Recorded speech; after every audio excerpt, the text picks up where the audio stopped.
me. Here to take care of all your needs.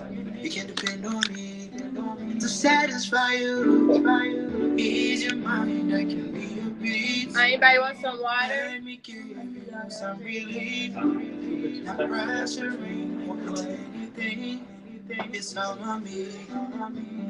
It's about that time. Sorry. But you're down. You know, I'm like, alright. I'm always gonna be here. I know. Okay, one more time. Dago.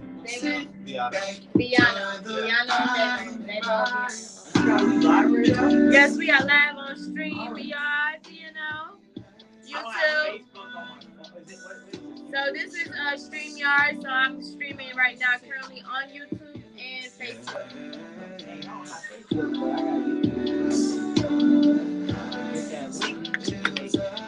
I will definitely provide the link afterwards. I want to listen to my mama. I feel like mama.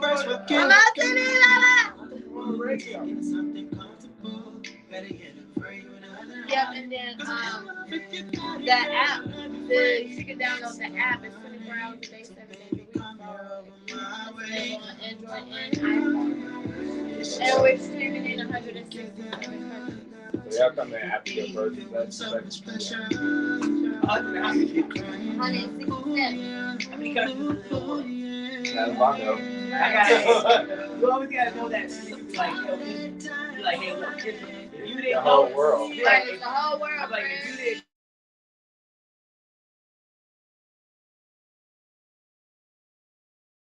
Like that's. I just tell them in the world, around the world for it. Around the world,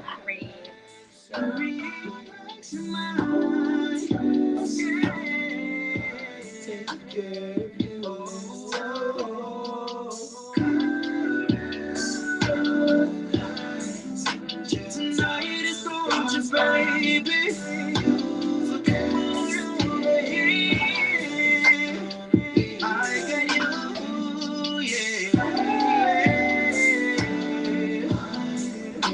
Share this live. Share this live. Share this live. Okay, I can't see your face, but we're gonna be talking right here. So y'all gotta make sure y'all talking to the mic. Sorry. Tell my mama I said hi.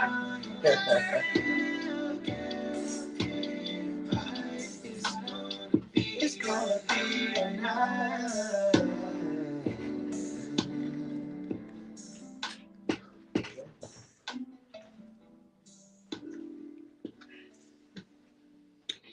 Yo, why you over here, man? There's a mic right there, man. Where you going?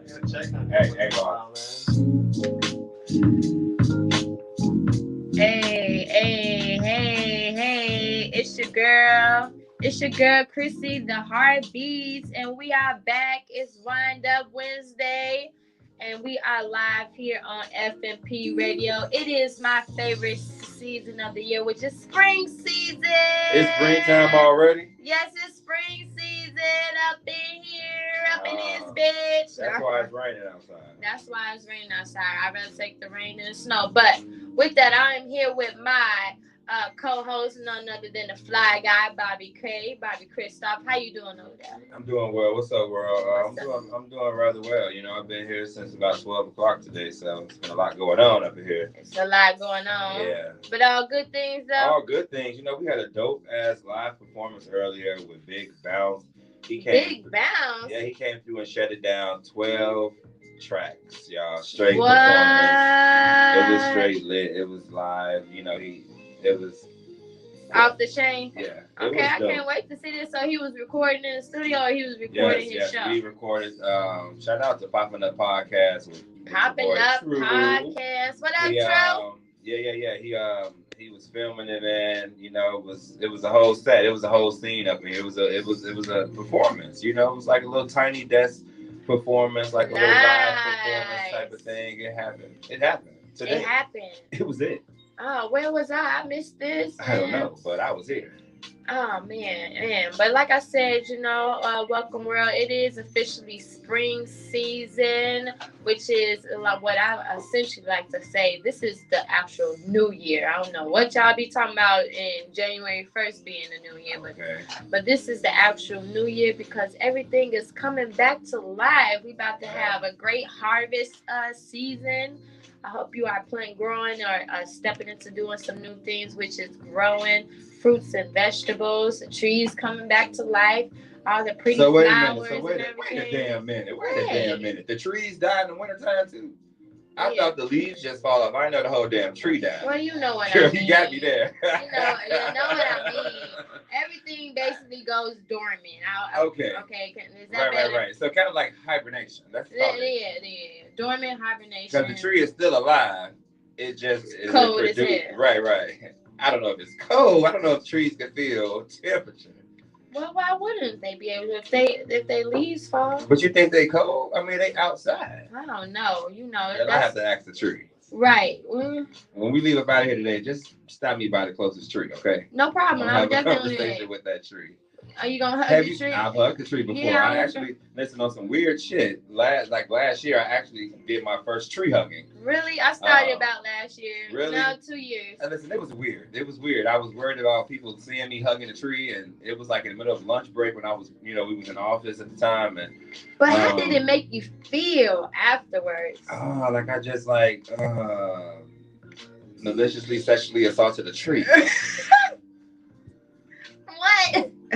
I know. Okay, I didn't even know what to say to that, but okay. Yeah. But you know what? There are, not to say that, just hugging a tree in that manner, but there are really people, the others that are really out there doing that. I mean, listen, by all means, they say it produces great energy and it sends something back out to the world and the ozone and all this stuff. So I don't know. I just gave it a try. I see some shit on TikTok one day. I was laying in bed high and I'm like, okay, I'm gonna go outside and hug a tree. And I don't know. It started with me with just taking my shoes off and planting my feet next to the tree. Well, I do believe in walking barefoot through the grass and stuff like that and feeling the earth's energy and, some stuff like that. I can understand that, but I don't think I have to hug the tree.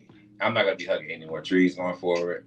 It's a different feeling, It's a different lifestyle. It is a different lifestyle. Okay. There are some trees that's been here, of course, older than the majority of us. True. And they have been through a lot of... Oh, yeah, hundreds and hundreds and hundreds of years. Yeah, Trees are history, For sure. And it's very sad right now with the reconstruction that's going on. I don't know if y'all paying attention. They cut down the trees. They cutting down the trees in order to build up new stuff.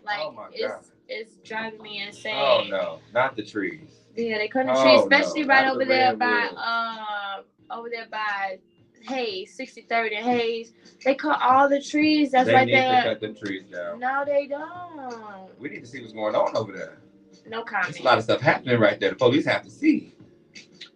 No, they don't. His body's just be coming up over there. Well, I don't know about that, but okay. Yeah. That much.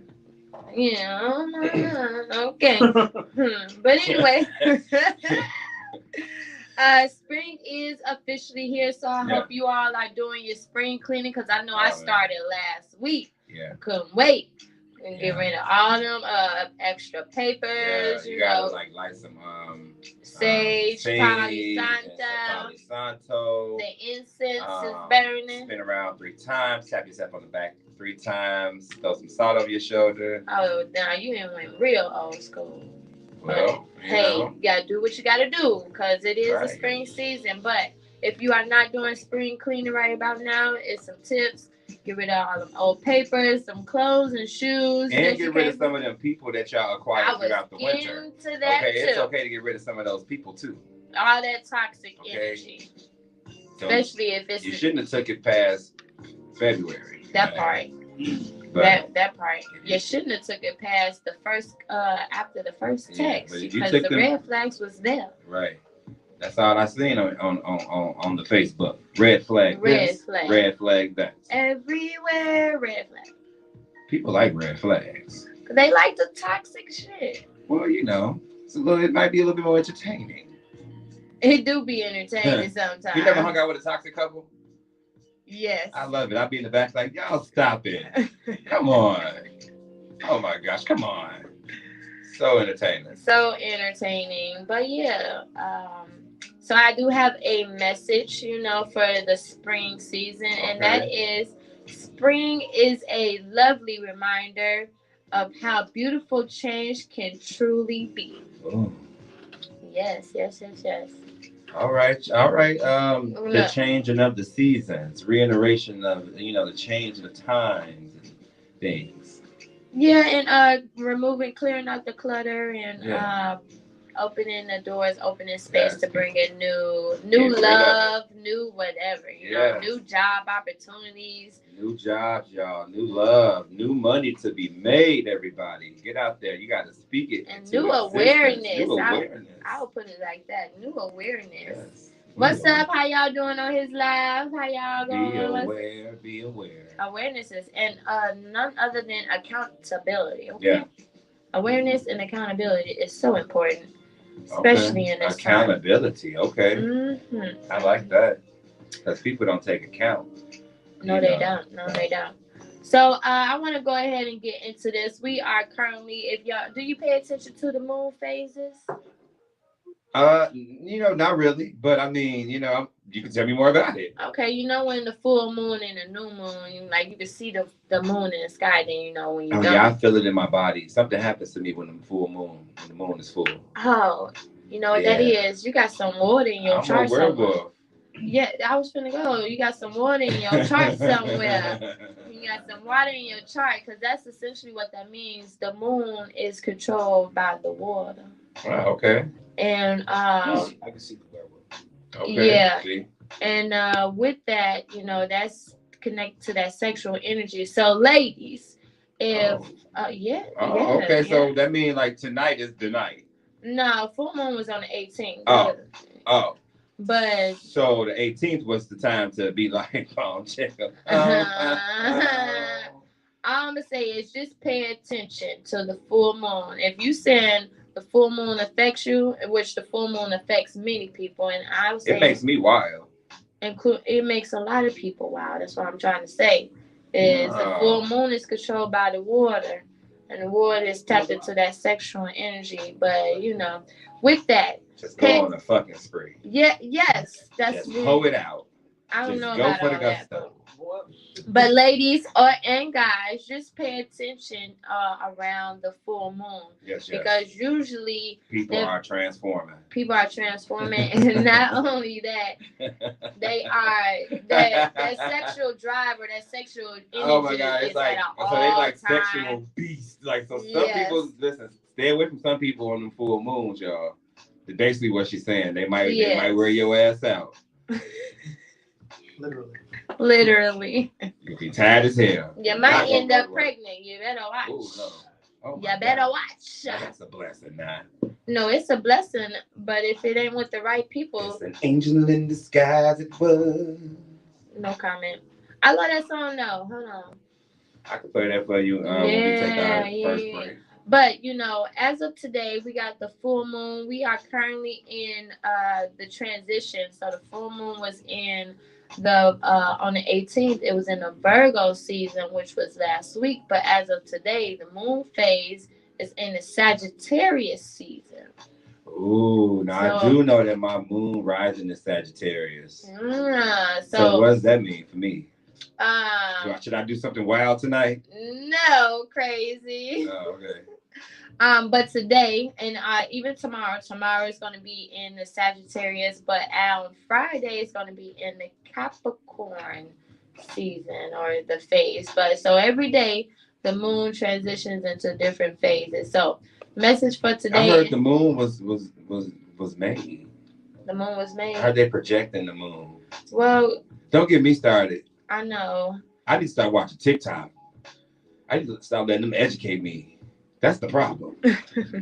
TikTok, you the problem. Is it TikTok? I mean, but the moon isn't. It's not actually real. See. It's study proven that it's actually. We're gonna work. See, we're gonna bring them in. We're gonna work with them. We got somebody over here talking about it. We got somebody over here talking about it. If you hit it, you can hear it. It's hollow. It says hollow. Ooh, okay. Now see. Well, when we bring you on, you gonna definitely have bring some of those insights. But anyway, y'all gonna have me scared as hell going home today. Just nothing is real. We living in the Matrix. Well, we've been said that a long time ago. Damn. I'm the one. And I guess I'm Trinity. Yeah, because I got the what was it? The butterfly, the bunny. It was one or the other. It was a bunny. It was a bunny rabbit. Follow the bunny rabbit. It was. Let's go ahead and fall into this first break though. Yeah, wait. I was going to let you know that this full moon phase in Sagittarius today, it says inspirational energy is bringing insights and self-understanding. Ooh. And tomorrow on the 24th, which is being more spontaneous, freedom, loving energy, and then it says get some fresh hair. Fresh hair. All right. Then some go get a new hairstyle. Fresh haircut, All right. And then Friday, which is in the Capricorn. Your hair down, people. Yes, look. Go get a new fade, fellas. And then Friday, which is my birthday here in this Aries season, it says intuitive hits as well as insight. So that's just over the next three days, how the moon phases and how that's going to be affecting you. I didn't even know, your birthday is Friday. My birthday is Friday. My best friend's birthday is Saturday. So that makes sense, like why I connect with y'all. He coming to the party? I think so. Come on with that red carpet affair. Red carpet affair. But anyway, you said we was about to get to this one young break right here.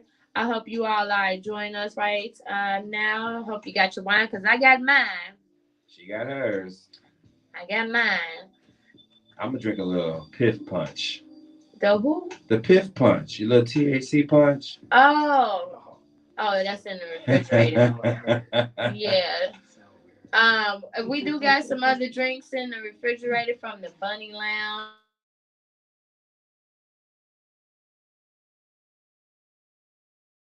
Piff Punch? Piff, like Piff, that Piff, got Piff, like Piff, like Puff? No, Piff Punch, right. It's a fruit punch THC that I'm pushing, so it's really delicious. Push it, baby. I gotta start selling something. Everybody is selling like drinks and stuff. I'm like, what do I need to sell a drink? So Piff Punch, Bobby's Piff Punch, and so far I've almost sold out. Nice. Doing well. Hey. Support Black businesses. All day, every day. I live my life like that. You too could be drinking Bobby's Piff Punch. Let me not do a whole commercial. Listen, we're gonna take a quick break, y'all. We'll be back in a second. Remember, if y'all not following us on our Instagram page, follow The Family 312. That's The Family, not The Family. That's like duh, motherfucker. The Family 312. That's how you can keep up with all of the shows that we have going on throughout the week and just interesting little moments, I guess, from the crew here at FMP Radio. Right now, we're gonna take a quick break. Yes, we'll be right back. And Chrissy, the heartbeat, where we keep it 100 all the way live. And it's Up Wednesday. I'm feeling good. How about you?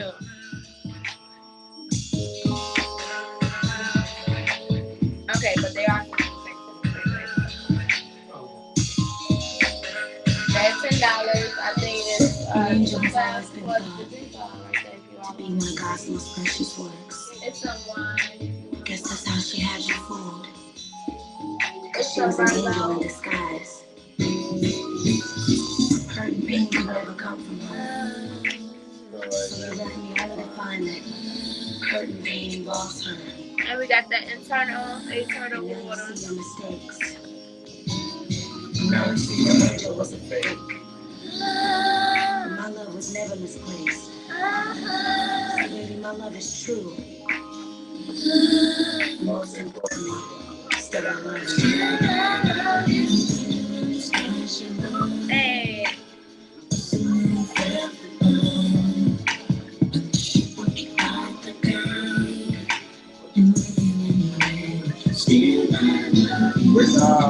Which one is there? You sent me 2 messages. Both of them are all their music.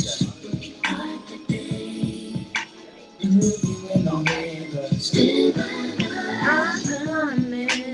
Quite strange. The way you say Her name, and when you look in her eyes, I see the love Alright, what's the in rest the of night. So to listen what you say, 'cause in your sleep you call her name.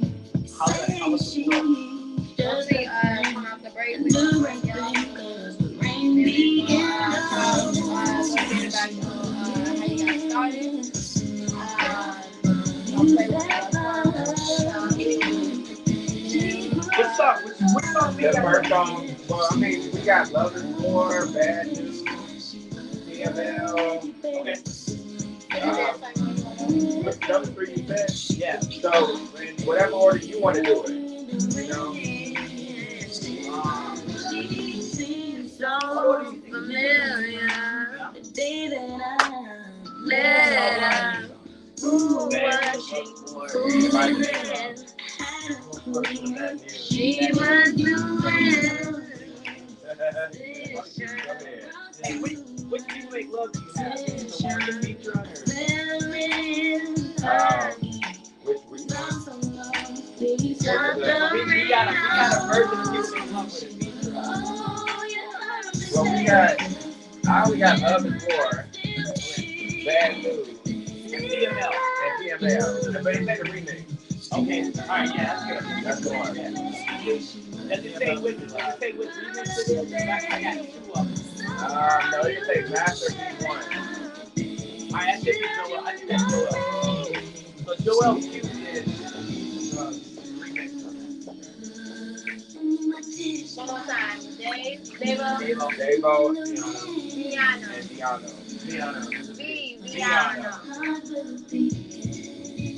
So we'll go Bad News, Love is War, CML. It's called People Make Love. Right. So you said we'll go. Give me that order again. Bad News, Right. Love is War,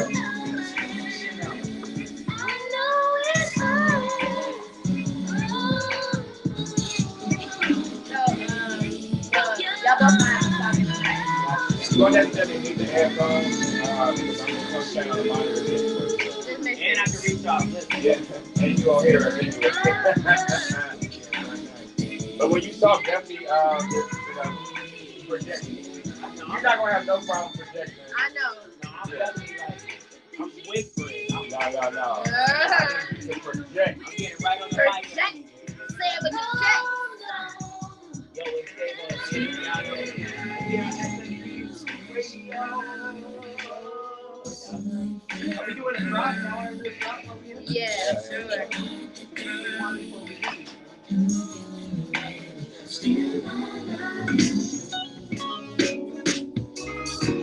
Hey, we are back, and that is still one of my all-time favorite songs from Brandy. And I love you, baby. Hey, she got one. And I love you, baby. She got another song that's one of my all-time favorites, but this one by far is my all-time. I think that's one of the best Brandy songs like that she ever made, Yeah. recorded. I mean, it just speaks time. It speaks to the times of that era. You know? do, but it's still so relevant to today too. Yeah, I mean it is. You know, Classic. You know that's classic. Moesha. Oh, you went there. You know. You went there. I love Moesha though. I remember somebody used to say that I looked like Moesha or Brandy, and I'm like, that was I don't see that where? one. I mean, we could have had anybody else. Where? I don't really see that one. I don't know. I think it was just the round face and the smile. I don't know, but yeah. But anyway, it's your girl Chrissy, the Heartbeats, and this is Wind Up Wednesday, and we are back. If you are just now tuning in, I hope you got your wine, because I got mine. I actually need a refill. Can I get a refill? There you go. In real life. Yeah. With that, we are here with our guests who are Attack of the what? Attack the Sound. Attack the Sound, and that is with David and Vimo. And I believe I seen you had Girl, about what name was that? I'm sorry. Vimo, David. This is Adventure Time. Wait a minute. I was like, Vimo. Davo. Davo. See. And Viano. Viano. See, I mixed y'all names up. I'm sorry. Because you called this man. Sorry. He named your ass Venmo. She said, I'm here with want some Venmo. money. Yeah, I'm here with Venmo. Money. With the money. David The money. and Venmo. Venmo. Who the hell is See, I that? said- They ain't here. They not in here today. David and Venmo. Davo. Davo. Can't be calling my man by his government name. Right. Dang. Davo. Dang. And Viano. Viano. Like piano. Yeah. Oh, okay. Yeah, Viano. Don't mind. That's probably why I don't need no more wine. It's actually kind of Italian, but it's not Italian. Yeah. We're making it Italian right now. Viano. Viano. Right. Viano. The Viano. I just had pasta for dinner. Yeah. That part. Linguine, Viano. Yeah. Viano. Add some to the name. Right. Viano. Okay, now that we got the names correct. Right, and they are part of a group called Attack the Sound. Now, how many members is there? Because there's only 2 of you all here. I've seen a lot of people on the cover, like the Brady Bunch. I know, The right? Black Brady Bunch. I love it. So we have 8 members. Oh, wow. 8 members. 8 Okay. members total. And we got trombone, Okay. saxophone, Oh, wow. Ooh. trumpet, Oh. drums, bass, keys, guitar. I love the Oh. horns. I love the strings. I love the horns. You know. I like the juice. Now I gotta ask, did y'all start playing instruments? Well, back in elementary days, or like, and if so, if y'all even play an instrument, I don't even know if y'all play anything. Like, what do you play? Yeah, so very interesting fact, and this is the right forum for this.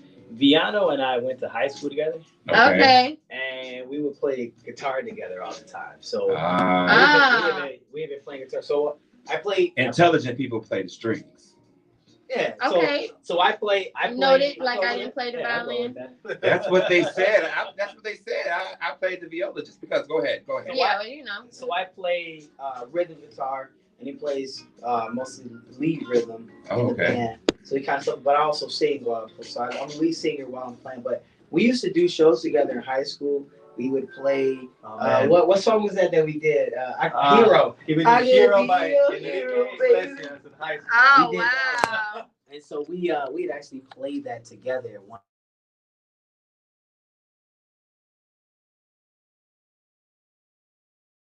When he actually came back, so we'll tell his backstory later. But he came back and he was doing some work. And I was like, man, look, dude, I'm in the market for a guitarist. Like, you should definitely come by. Yeah. And just joined, and like we had already played together, so it was basically like, you know, a band member just left, went on a pilgrimage for a little bit, and came back. Yeah. So it's been but the inner me has always wanted to be in the band, for real. The inner me has always been in the band. I just don't know my other band members. But I've always been in the band my entire life. It's always secretly rocking out in your.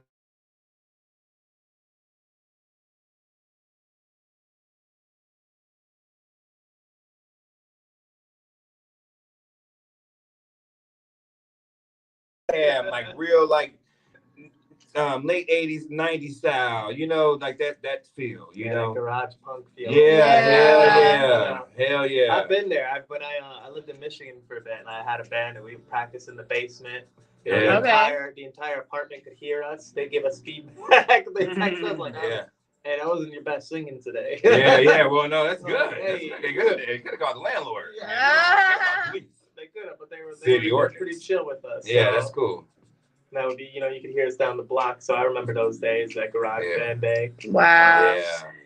Yeah, man. That's what's up. So, you all play the strings, right? Do you play any other instruments? Strings, that's a lot of strings. We play guitar. Guitar, we play guitar. You play guitar. Yeah. What's some Dave just got himself a bass, and so he fancies himself a bassist. He's pretty good. Okay. I'm all right. All right. He all right. I'm okay. I don't know if I'm really good. If you want to hear a great bassist, Right. Netta Sherrill, that's our bassist, and she's on tour right now. Okay. With the Broadway. Yeah, the Brown. Nice. Nice. Called Six. It's an all-women-led production, and she's in the all-female band. Oh, that's amazing. She just did her first show that's last amazing. night. Follow her on Instagram, Netta Sherrill Bass. She's absolutely amazing. That is Sherrill Bass. Yeah, that is totally amazing. Shout out to you, Sherrill, for just being a pioneer. And just stepping out there. Yeah, because most of the time, when you're growing up, especially when it comes to the music world, you get some people like, figure out something else to do. Why you want to do that? That's a tricky business, and people don't really understand when you have the talent, the soul of an artist. It's different. Yeah. The hunger, you have to feed that hunger. And if it's not fed, it might, who knows, you may end up in jail. Not in jail. I mean, it's an outlet. It's an outlet. But even if you feed it, you can still end up in jail. James Brown? Yeah. Chris Brown? Yeah. The Browns? Yeah. Exactly. Not the Browns. He gonna put everything on the Browns. Everybody. And Rick James. I'm Rick James. No. Yeah, Rick James. Yeah. Well, that's true. You know what? Yeah, that's true. I agree. Oh, yeah. So, how long you said that you all have been playing since you all were in high school, right? When did you all connect with the other band members? This one's for Davo. Yeah. All right. Each person kind of came in and out of my life at times that I really needed them. But I would say around I've had the band Attack the Sound since 2009. 2009, okay. But it really didn't really come to a full, fruition of what I thought music could be until 2016 when I met our current drummer, Paris Jamal. Okay. He came to an open casting in my basement. We used to play in the basement too, you know what I mean? That basement playing is a basement. And he came to an open call at my basement with a couple other guys. And from there on, I met all the musicians that I really needed to help me grow and become a better leader, a better musician, and just a better person. And so that when you are a beacon of light, it attracts those people. Yeah. I can't really pinpoint. I like that. Yeah. Yes, the yellow. I like that. You got the spring colors going on. Yeah. So I can't really pinpoint hey, this is when I met them because it's just been a constant growth and just season of increase since 2016 until now. So Paris in 2016, I want to say. Netta, I know she came in 2021. Or 2021. You came in 2020. Yeah. Wow, right in the pandemic. Pandemic. Yeah, and then Vontae, Wade, Royce had always been in and out. Nicole and I went to college together. So right after high school, I was playing with this guy. Then I was playing with Nicole, right. who plays keyboard for us. And then she went off, did some things, came back. So it's never a point of this was the moment. I look at it more of the moment when we knew that this was what we were meant to do together. Right, because there's so many of you guys that got, when it's a group thing. Yeah. It's like, how do we keep the momentum going? How do we all stay together, stay on the same page? Is there a group text? Is like how is this? What is this? I manage the team through Google and WhatsApp. Okay. Wow. So we got a bunch of different WhatsApp groups. We can blame the WhatsApp on me. Yeah, it's his fault. Everybody else has iPhones. I was like, F that. That's me. That's me. He's Android. That's He's me. You're the only Android? Oh my God. Literally on the WhatsApp, it says, so I had to create a WhatsApp because Viano doesn't have an iPhone. That's the description.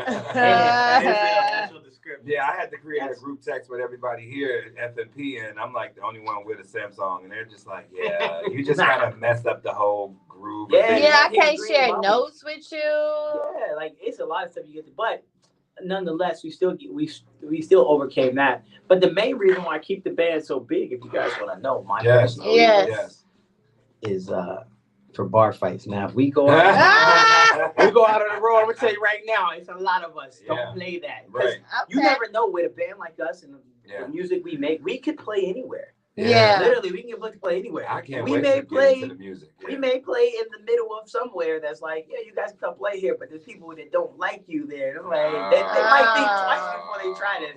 And I'm like, that's a lot of us. Yeah. It's a lot of us. Somebody for everybody. If you run up, this person might get you, this person might get you. Yeah, I'm not saying that I'm a sweet person, but I'm definitely swing the hardest. Right. Ooh. Okay. So, have you all started? I know the pandemic has been going on. So, have you started any touring or any future touring dates? Future touring, yes. Started touring. We were about to, and the pandemic each time it shut that down. But that hasn't stopped me or hurt me. I think it's actually helped us. Some of the stuff that you're going to listen to, I had the time to really just sit down and develop or edit or get it into the direction that I know was more palatable for a consumer's ear. You know what I mean? Okay. Besides just making the music that I wanted to, which we have. Right. I also was like, hey, this is the music that I want, but this is the music but this is a version that I know everybody can enjoy. Yeah. Right. So I had time to do that. A lot of times, because we're working to try to get out of playing in the basement, you don't have the time to sit down and say, let me spend the next 4 weeks doing nothing but pondering on music. I had nothing but time to just sit back and say, let me pull up this session. Let me listen to this. Do I really want this in here? Yeah. Let's scrap this all. Let's go back to the studio. Erase everything. Yeah. Go back. Yeah. And so we had time. And it really did catapult us forwards in our how we come off to people professionally and structurally, because they're like, why aren't we like that? Because instead of just trying to play every show we could during the pandemic, I was like, we're not playing these shows. We're gonna rehearse every week though. I think that's very important. We're gonna build our foundation. Yeah, that's very important to build out your foundation where you're not just throwing, as you're saying, just throwing anything out there. Because, it can essentially look very messy if you don't have a straight path of which direction you're looking to go and what you're trying to produce. So kudos to that, Thank you. Yes, indeed. Let's see. So we got 3 songs, right? Trey songs. Trey. Where my rings at? Bing bong. No. So, what is the name of the first song that we're gonna be playing here? The first song is the Future Grammy nominated single. It's called Bad News. Bad News. Okay, so tell us a little bit about this song. A little bit about this song. Okay. Every time I've heard David talk about it, there was a video shoot for this song. Okay. And they had this man. Oh wait, that was Love Is More. Yeah, that's the next song. I'm on the wrong one. Okay. Remember that one? Bad News. I'm gonna turn it back over to him and go, I'll do Love Is More. I'll give him that. But with Bad News, this is one of my personal favorites, and it's for a couple of reasons. But two of the main reasons is, one, it's just a fantastic song. I absolutely love it. Okay. I did have a little bit of help writing and completing the song second verse, and I thought it was, you get to a point where it's just like, I can go no further with this. So I was happy to bring other people in to work on it.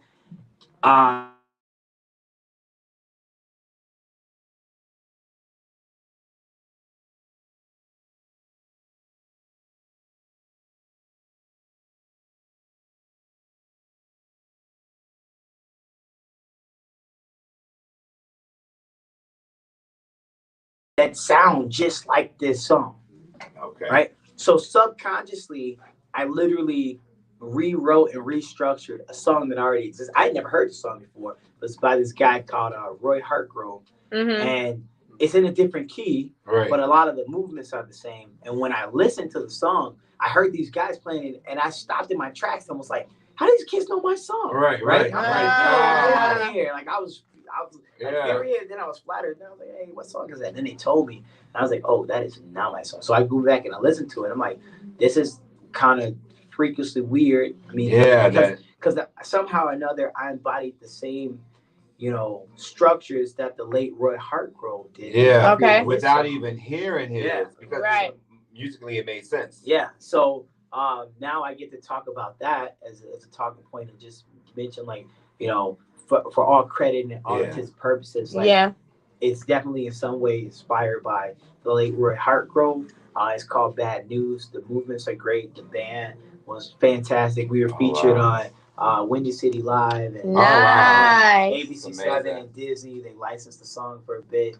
So you got there's a lot out of this song. Congratulations. Yeah, that's a big deal. That is a big deal. So it's one of our favorites, personal favorites, and we definitely push it. I enjoy that the people like a song that I like too. Yeah. Because that's not always the case. Yeah. They're like, hey, play this one song. True.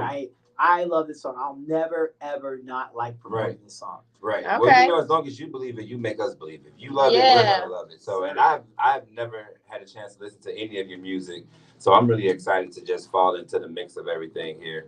So if you want to go ahead and just introduce it to the people, we can go ahead and get it played right now. Yeah, let's do it.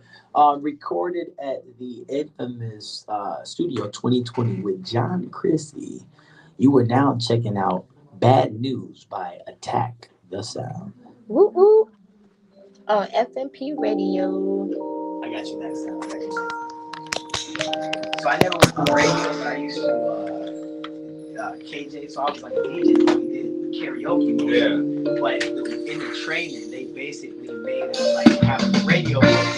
Yeah. Talk. Oh yeah, I hear it all day in your voice when you do it. So I love doing that. Yeah. I'll check this out. Oh no, now is this all you kill me slow? And now we're face to face trying to say. Next to you, I feel so all alone. So I did like a good number of the background vocals. I had a buddy come in and do like some parts, but like a lot of people didn't know that I could sing all those parts. So like I'm singing the high mids and the lows, and they're like, I didn't know you could do that.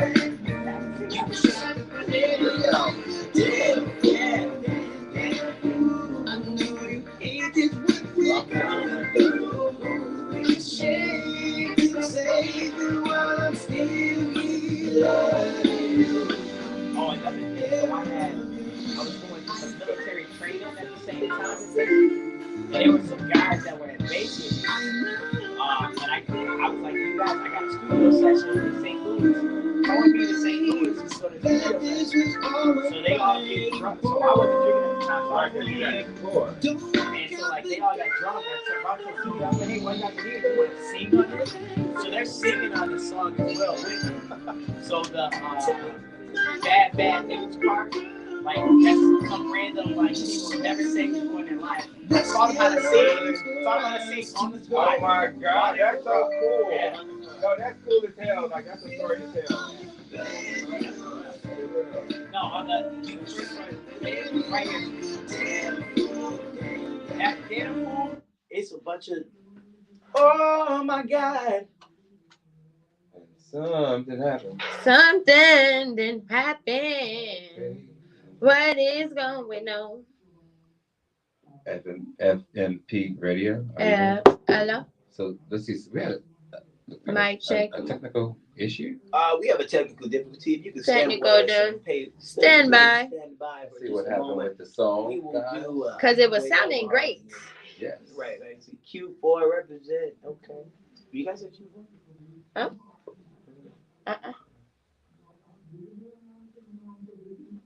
We was just over there. I just want to let them know. Okay.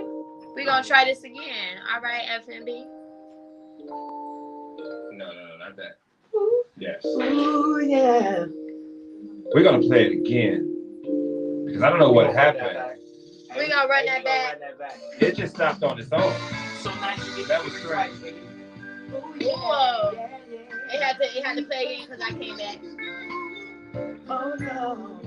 Now we stay silent and keep it slow. Hey. That's right. You walked away so you didn't hear it. So it was like, yo, we gotta run that back. Something happened.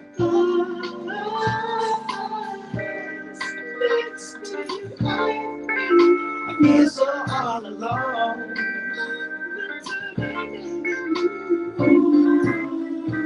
And if you feel like stepping, it's good. No, it's good. Yeah. This is transcending the generation. It's good. This is good.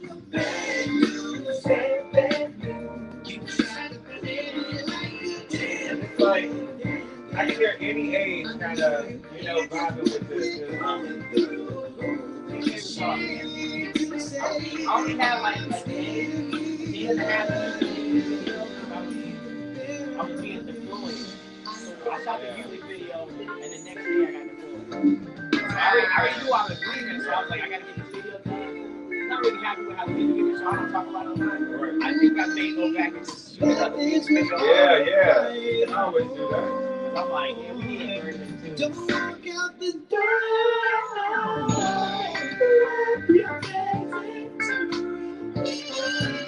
Woo! See. Just so you know, there's still a way for us to go. I'm feeling better of your bad news. You try to play me like a damn fool. I know you hate just what we're going through. I'm ashamed to say that while I'm still here loving you, I'm feeling better of your bad news. You make this bed, now you can lay it too. I know you hate just what we're going through. I'm ashamed to say that while I'm still here loving you, I'm feeling better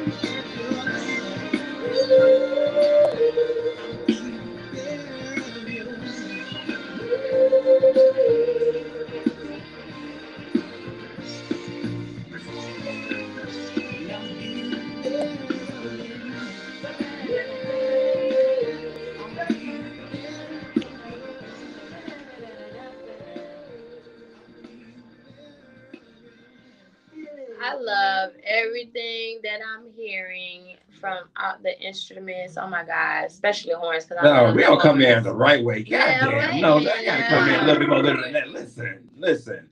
Like I said, I love everything. Wait a damn minute. Where you go?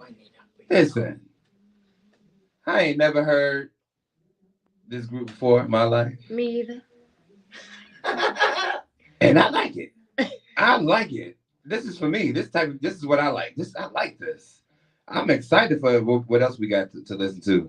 For real. Like, so just with the bad news, like you was giving us a little backstory about how it all came about, just for the people that's listening, just a little backstory about bad news, little fun tidbits that you shared. Yeah, for the people in the back, all the people at home and listening on the radio. We bring him on smooth jazz. Smooth jazz Saturday. It's like smooth jazz Saturday. You just finished listening to the smooth tunes of Bad News by Attacker. That sound. Yeah. But no, so like we may need that for real. No. Yeah, I will do a drop for you guys as we get ready to leave. But there was one part in the song when the chorus comes is I'll be the bearer of your bad news.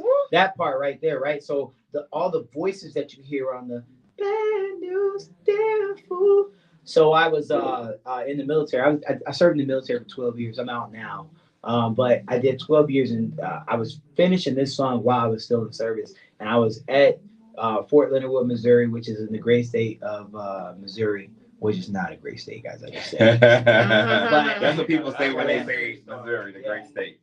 It was great Missouri. State of Missouri. But I'm at Fort Lawson in the Woods, Virginia, which is Fort Leonard Wood, and St. Louis is not far from there. And I had gotten the music back from my manager at the time, Joe Beer Armstrong, who helped produce the song with most of the band. And I'm like, I gotta lay down these vocals, so I take them with me to St. Louis on a weekend. They got absolutely wasted, and I'm like, hey, you guys want to go to the studio with me? So they come to the studio with me, and I get them to sing that part in the studio. And this is like some random white guy from Oregon, a white girl from Georgia. None of them sang before, and like one other guy from like Texas. And so the four of us, if you ever seen Bohemian Rhapsody, remember how they did where they just brought them all in there? So I basically did that, and I was like, I'm going to show you guys how to sing this part. We're going to practice it a couple of times, and then we sang it. And the interesting thing about singing together in a group is that you can sing as a group and sound great. if you sound bad by yourself. So I just brought the four of us. Teach us. Yeah. You know? So I brought, as long as you got one person that you can follow and you're not tone deaf. So I brought the four of us in there. The one guy, I'm like, hey, I need you to sing low. I need you two to sing mid. I'll take the high part. That's what's up. We all sing it together. And then a little bit of engineering magic. Of course. A little auto-tune.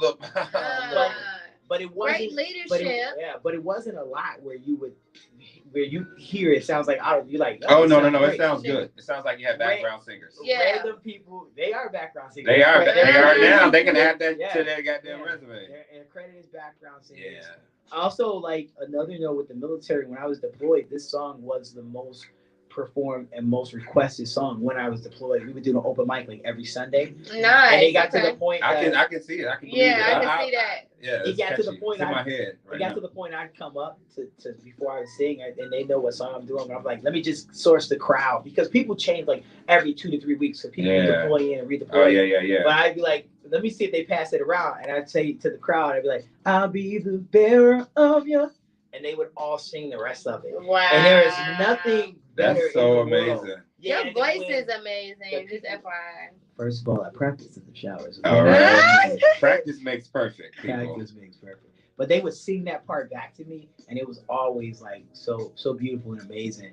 And so like it let me know then that, you know, this song's gonna have legs, and it's still taking place. I think so. We're here right now. Yeah, it's still it's fresh to me, and I'm gonna definitely put that to this. Like, this is dope. I love that song. Yeah, so what else we got? We got more music. I know, right? We got some more music. I'm excited. And just now it's your turn to tell your story. We got Love Is War next. Love Is War. A little bit of background. There's a video for this that's won some awards, actually. Okay. Yeah. And we won 2 awards for this video. Davo had to run his butt off the entire time for that. Repeatedly. By the end, he was like, I'm tired. I don't want to do this anymore. And they were like, run.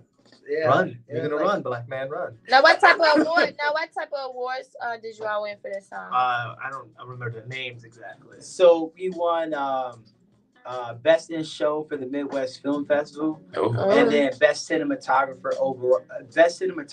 overall for the Best of the Midwest Film Awards. So it was submitted to a couple of film festivals, but we got those 2 awards specifically.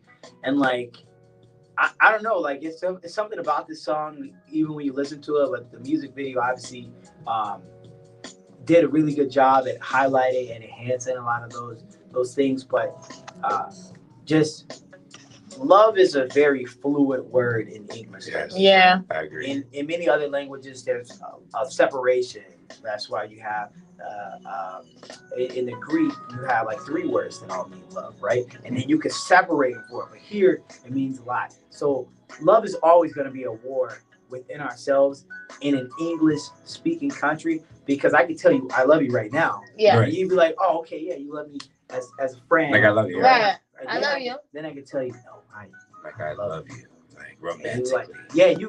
You feel it differently. So we always battle and struggle with that. And then also your love for things or love for something else, like your love for a higher power. Right. Yeah. Just like how I said, I love that song. Yeah. So you're always constantly in the battle. Yeah. Either you're running from it or you're running to it. Ooh. So when we get to a certain part in here, we gonna feel it. But I want to hear what this guy's got to say about love. Love is war. I want to hear it too. Come on with it.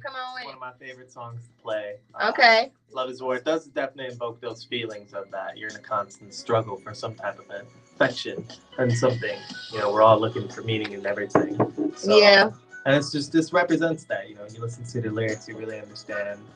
Love is war. Love is war. You're constantly fighting for something, whether it's for yourself, for someone else, or for some ideology of some sort. We all love things. We all love people. We all love ourselves in some form or manner. And yeah, that's what this song represents to me. So okay. So let's go ahead and spin this right now. Love is war, right? Love is war. Love is war by Attack the Sound. All right, on FMP Radio.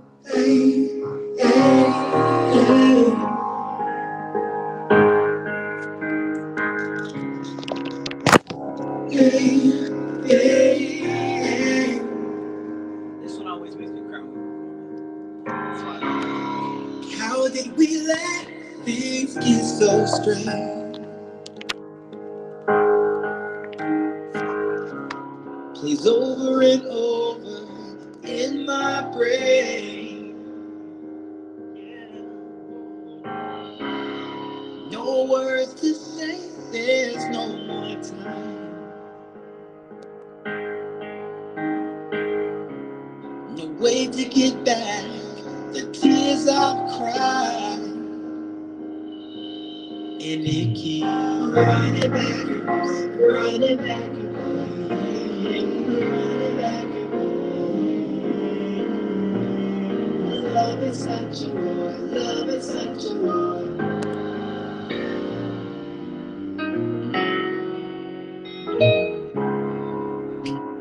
Hey, hey, hey.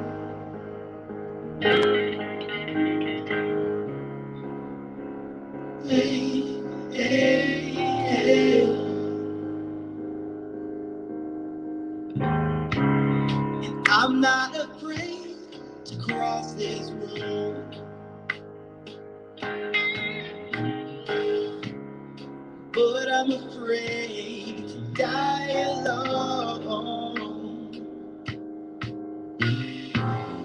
And it feels like my heart is caving in. Lungs are collapsing, 'cause there's no wind. And it keeps running back and forth, running back and forth, running back and forth. Love is such a war, love is such a war.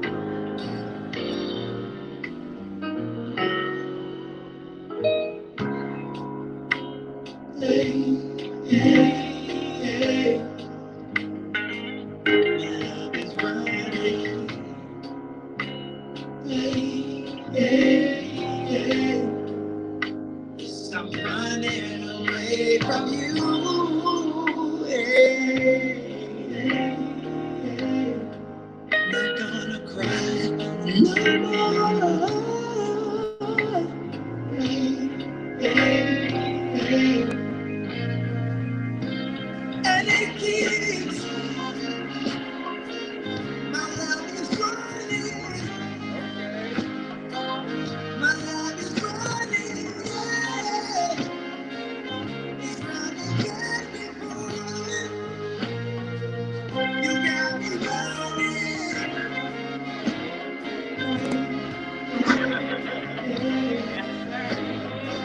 I'm running, get me moving. Oh. You got me running.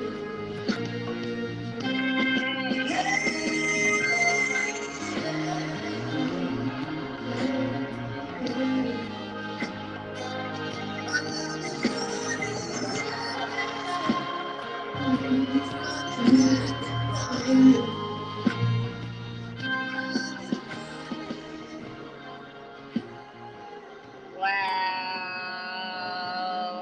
Oh man. Wow. FMP Radio Chicago. You're listening to Up Wednesdays. Oh man. Where Bobby K attack the sound in your attack girl. the sound, just attack the sound with Love is War. When I tell y'all, listen, I always come back in when I'm excited about something. Yes. Like this. And I'm excited because like it was at that moment during that song where like just goosebumps took over my body. And for me, because I'm really into music, I love music and just anything to do with passionate about it, and that's how I know. I feel like I can identify like that it thing. Yeah, that's it. That was it.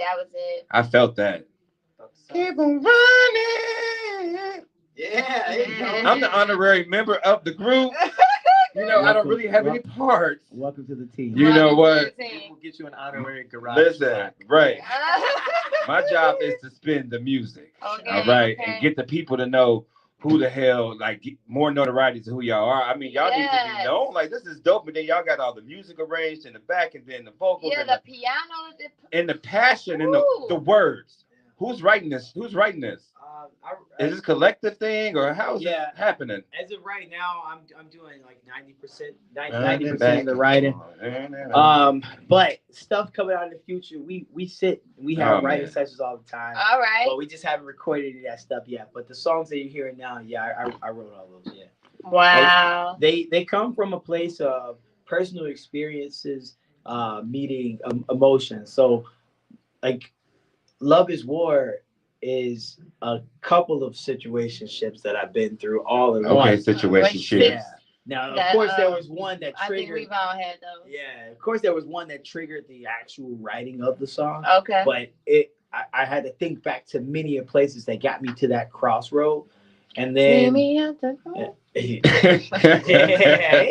come on, Bone Thugs. And then, but one of the things that I do when I do write, I go back and I strip out a lot of things that projected in ways that doesn't make it almost ambiguous. I want anyone to be able to listen to the song and put themselves in the shoes of the singer. I want you to be like, yo, this could be me saying, this is my story. I felt it because when I listened to the music, I like to listen to the words, and I was taking each word like, okay, been there, done that, been there, been there, okay, hell, been there, okay, had that, okay, been there. So I want you to leave this song and call your ex. No, I'm kidding. Oh. No.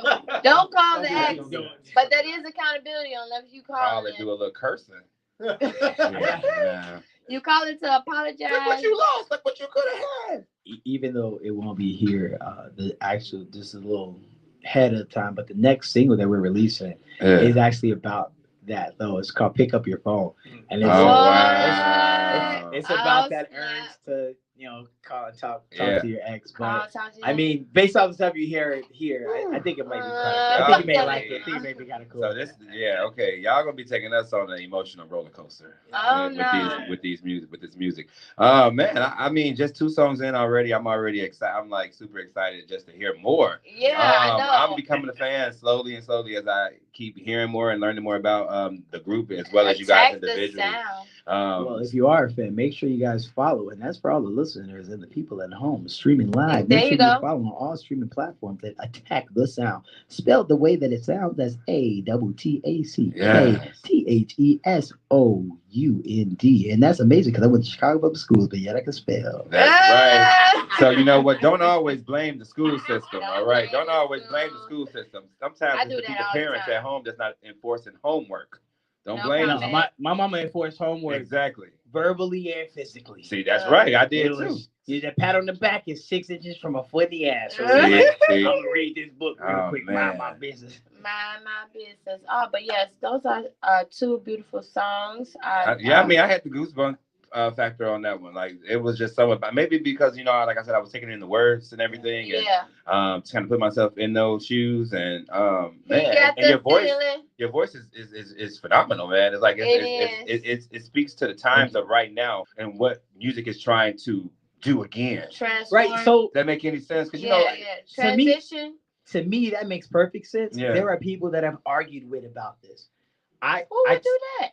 I tend to have this perception that I could see 3, 4, 5 moves ahead, right? I play chess. Yeah. So there's a lot. So when the band first started, everyone else wasn't making music like this. Everything was super produced. There was no I love this. A lot of auto-tune, and I'm like, fuck auto-tune. I'm like, eventually that's gonna die. True, they want to hear real. They want to hear real. I wouldn't even say real stories. Well, I was gonna say real stories because I listened to a lot of the drill and trap artists, and those stories were real. Those were true. That's one of the reasons you're able to connect. Yeah. But it was very overproduced. Like over time. Yeah. It's like that stuff isn't gonna go anywhere. It's always gonna be a staple, but it has its place, and it's not this type of music that. This is timeless. Classic. This is classic. This can be played 20 years from now. It could have been played 20 years ago. Right. You see what I'm saying? Yeah. So that's what I'm saying. Like it speaks to. I can see different orchestras and bands taking on the piece to play it.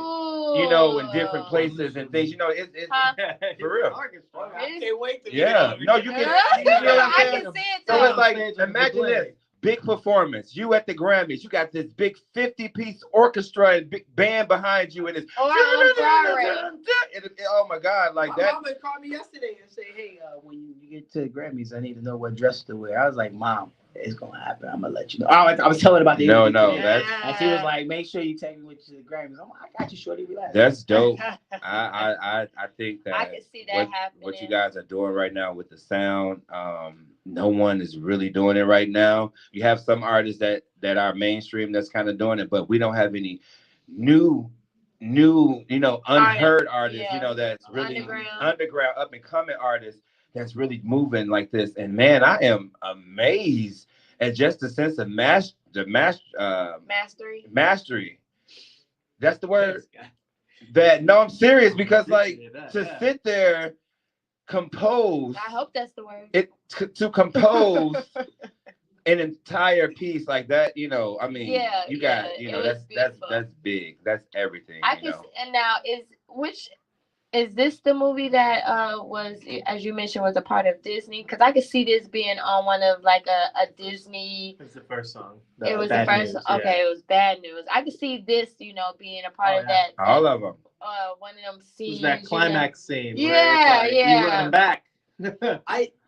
And I'm not gonna lie, like we've tried all of that. Like we pushed for sync licensing opportunities all the time, and so it's just connecting the dots, because a lot of everything is not what you know, is who you know. Right. Yes, it is. But you have to be qualified before it's who you know. That so I just say that say that again. Yeah, you still got to be qualified, but it's who you know. And we know a couple of people, but we're still trying to connect the dots of what makes the music, like I said, palatable, so that I could bridge the gaps of. There's no reason why Love Is War hasn't been synced yet. Yeah, no, it's for real. Yeah, but I don't know the right people to make that happen. So before I get Love Is War there, I'm gonna work with other songs that I feel are more palatable, and they'd be like, "Oh yeah, by the way, here's a song that I have that I think is absolutely amazing." It may not happen for 10 years, but when it happens, it's exactly when we need it to happen.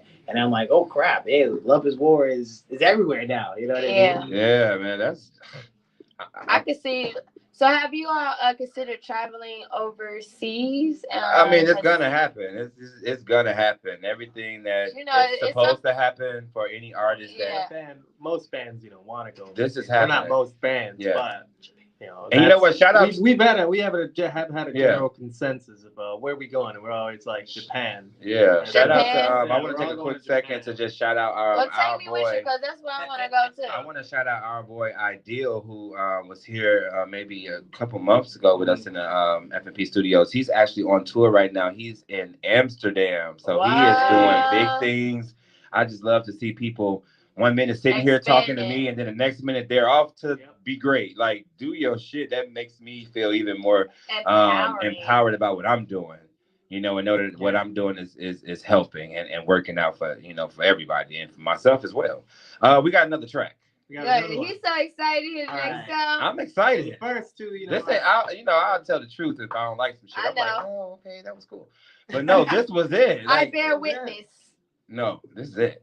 So those first two were a little more on the emotional side. Okay, we got an upbeat. We got PML. Okay. Okay. It's a little emotional. I'm an emotional person. I mean, so PML stands for People Make Love. Okay. We got a cover for this song, and it looks black when you look at it from a distance. But then when you kind of look close, you're like, wait, are they doing the thing? Okay. On the cover, I remember. So when we did the cover for the remix, like I said, in the dark.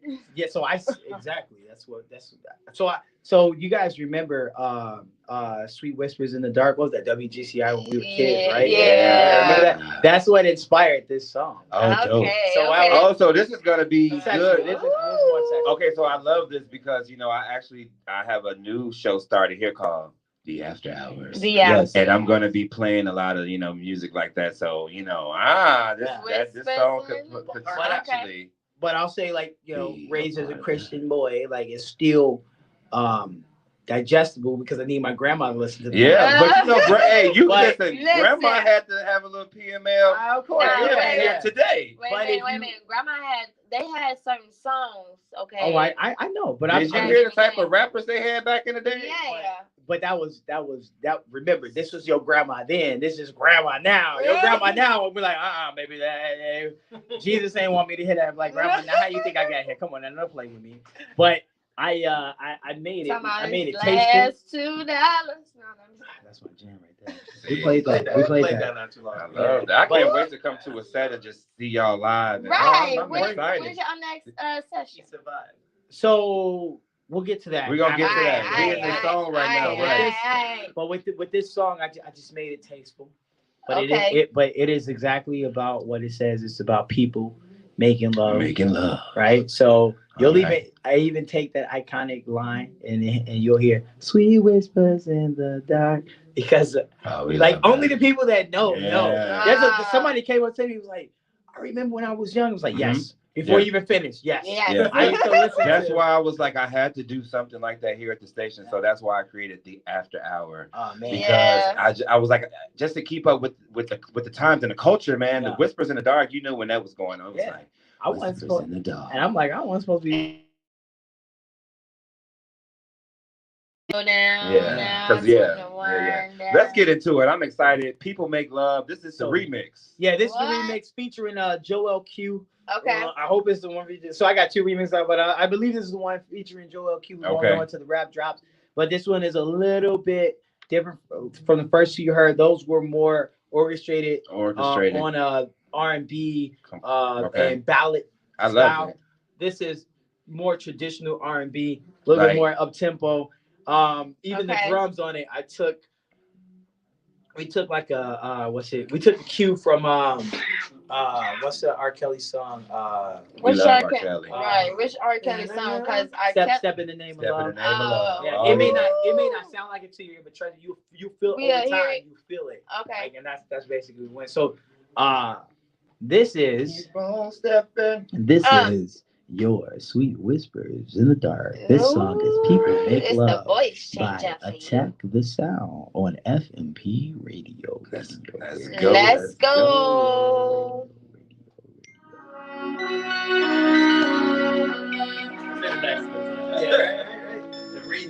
For real, I do my own echo too. Shit, why not?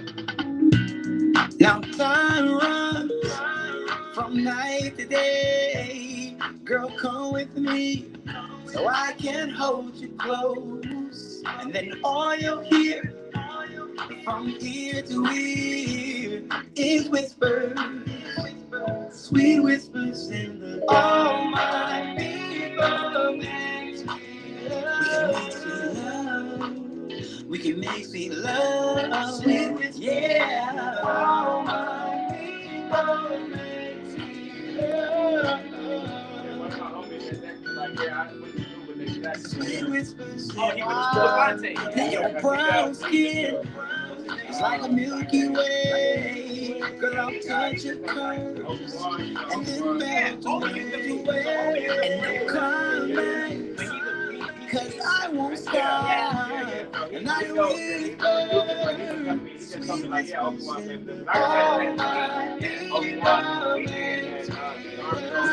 sweet Small world. love.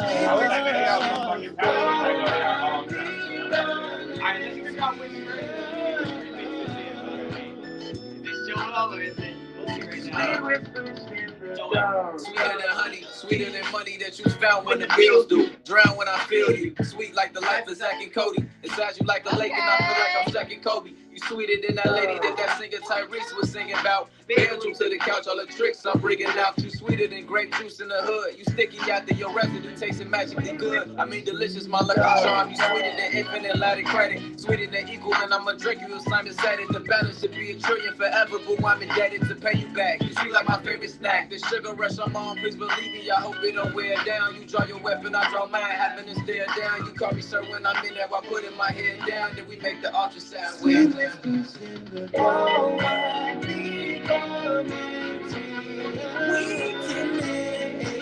sweet love. Sweet whispers in the dark.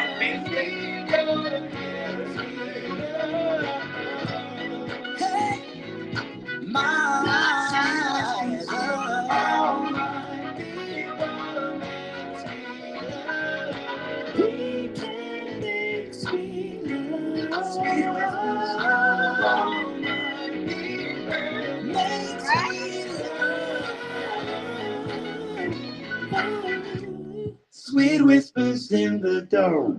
It's the runs for me. Sweet whispers in the dark. Hey, why you doing? That's another hit right there. there. The band. You know, when is the next open audition? He's serious. You know, give me a maraca or something. I'll shake that motherfucker. Let's go. Oh man, that was it. He's serious. I'm so serious, but no, People Make Love, and that was the one with Joey. Joel Q. Shout out to Joel Q, man. He came in and attacked. He came in and attacked the sound. Attack the sound. You know what? he understood the assignment. That's why the name works so well. It does. It does. Y'all definitely are attacking the sound with all the different instruments that you all have.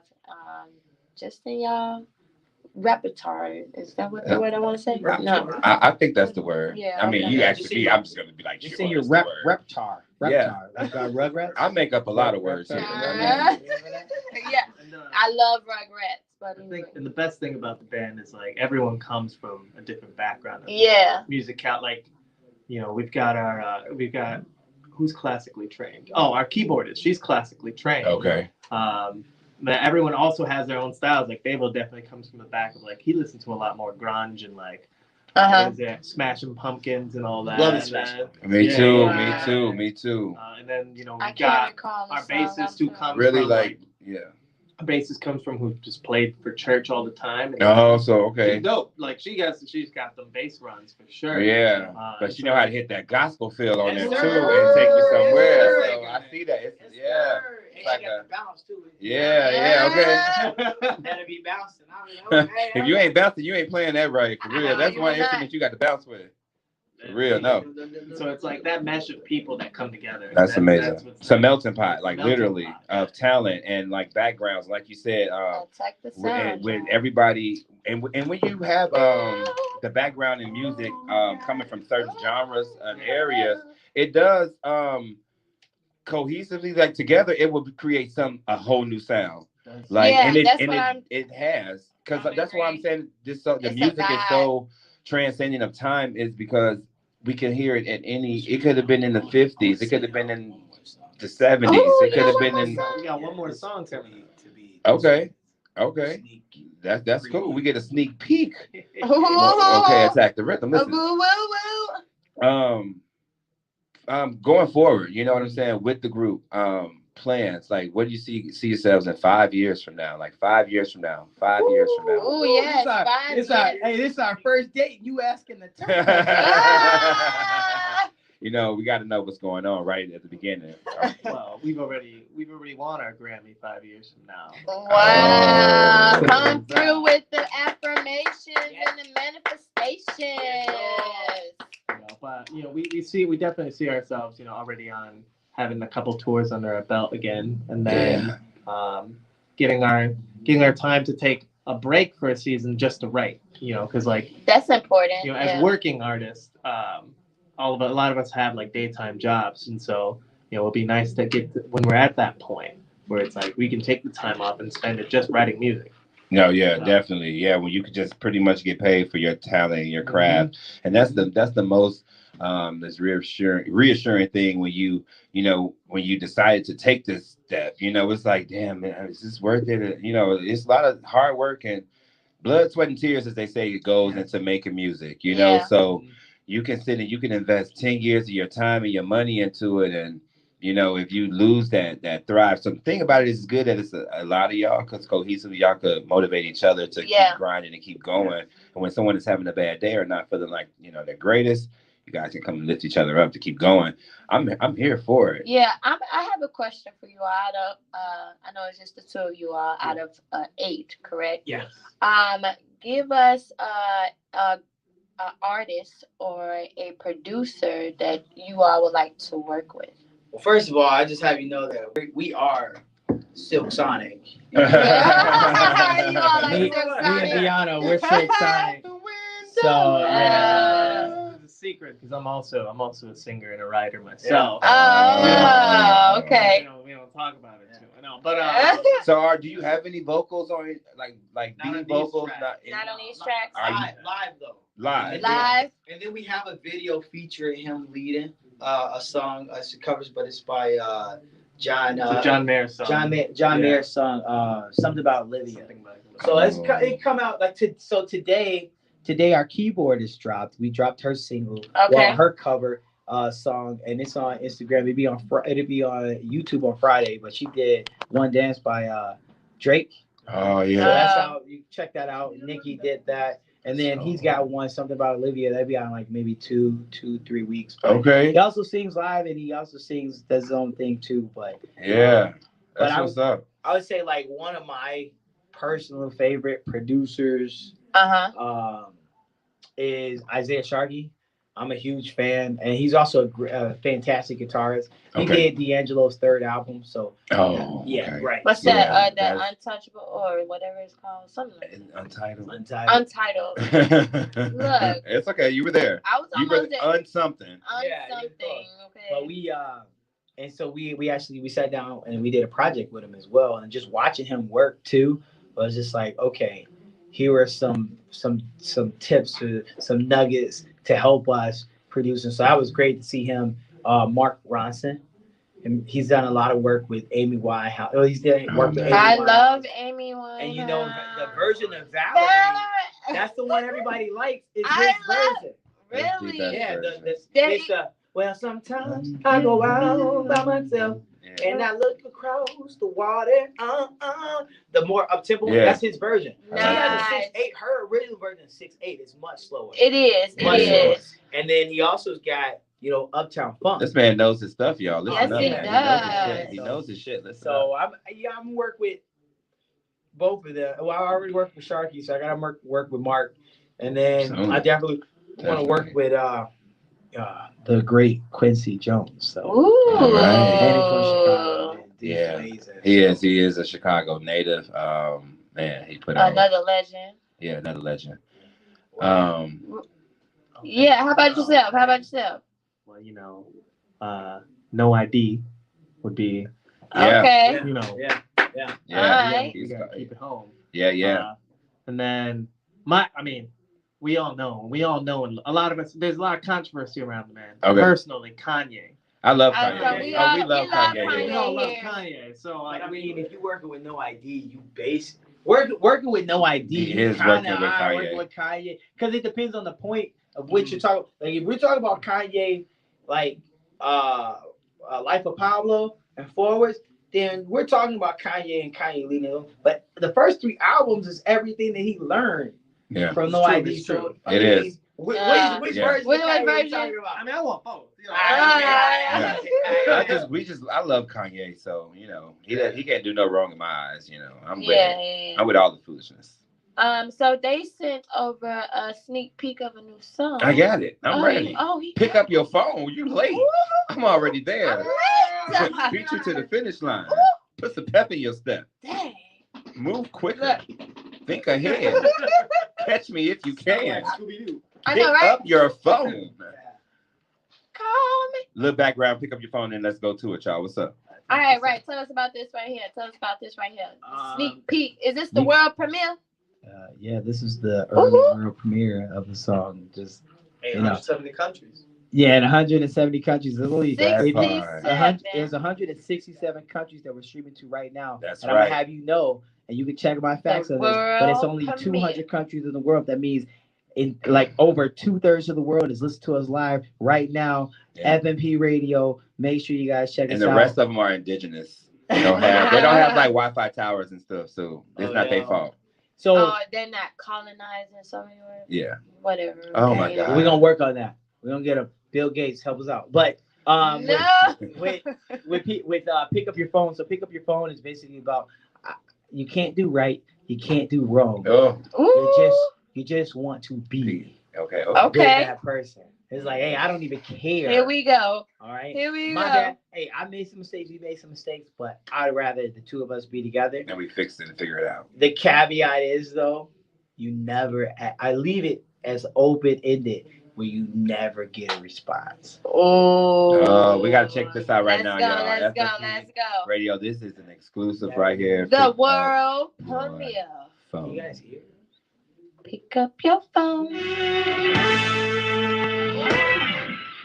I'm afraid to tell you anything because you'll use it all against me. When you have your chance, take my hand and pull me out of this hole. I swear I've been here much too long. I know I don't belong. I want this game more grease though. Found the number in the back of my pocket. Gonna roll the dice. That's what it's really getting. Yeah. So pick up your phone. There's something that I wanna say. That if things don't go my way, my mind won't go straight. And I don't care what you've done. I don't mind what they'll say. Because I need your warm embrace.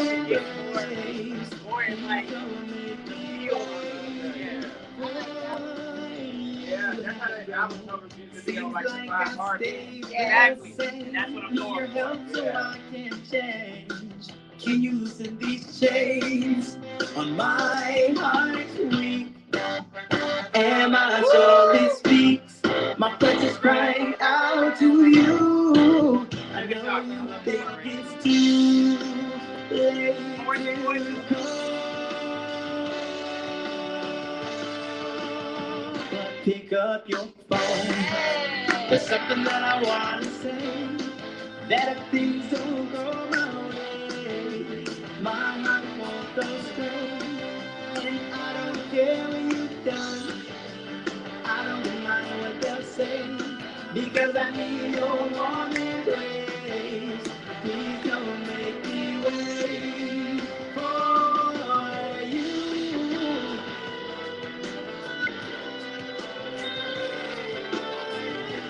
I can see everybody just. That's what I'm looking at. I got the perfect.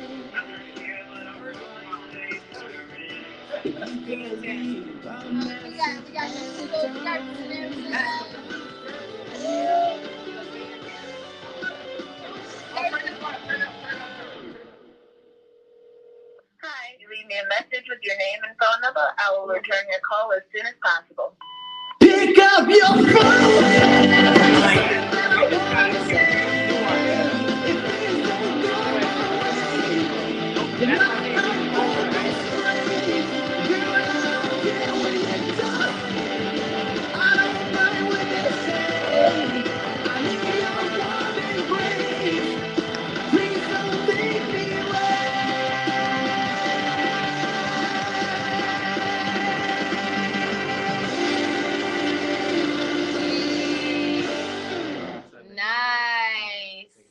Yes, come on. Yeah, that was everything. That's definitely giving me Grease vibes.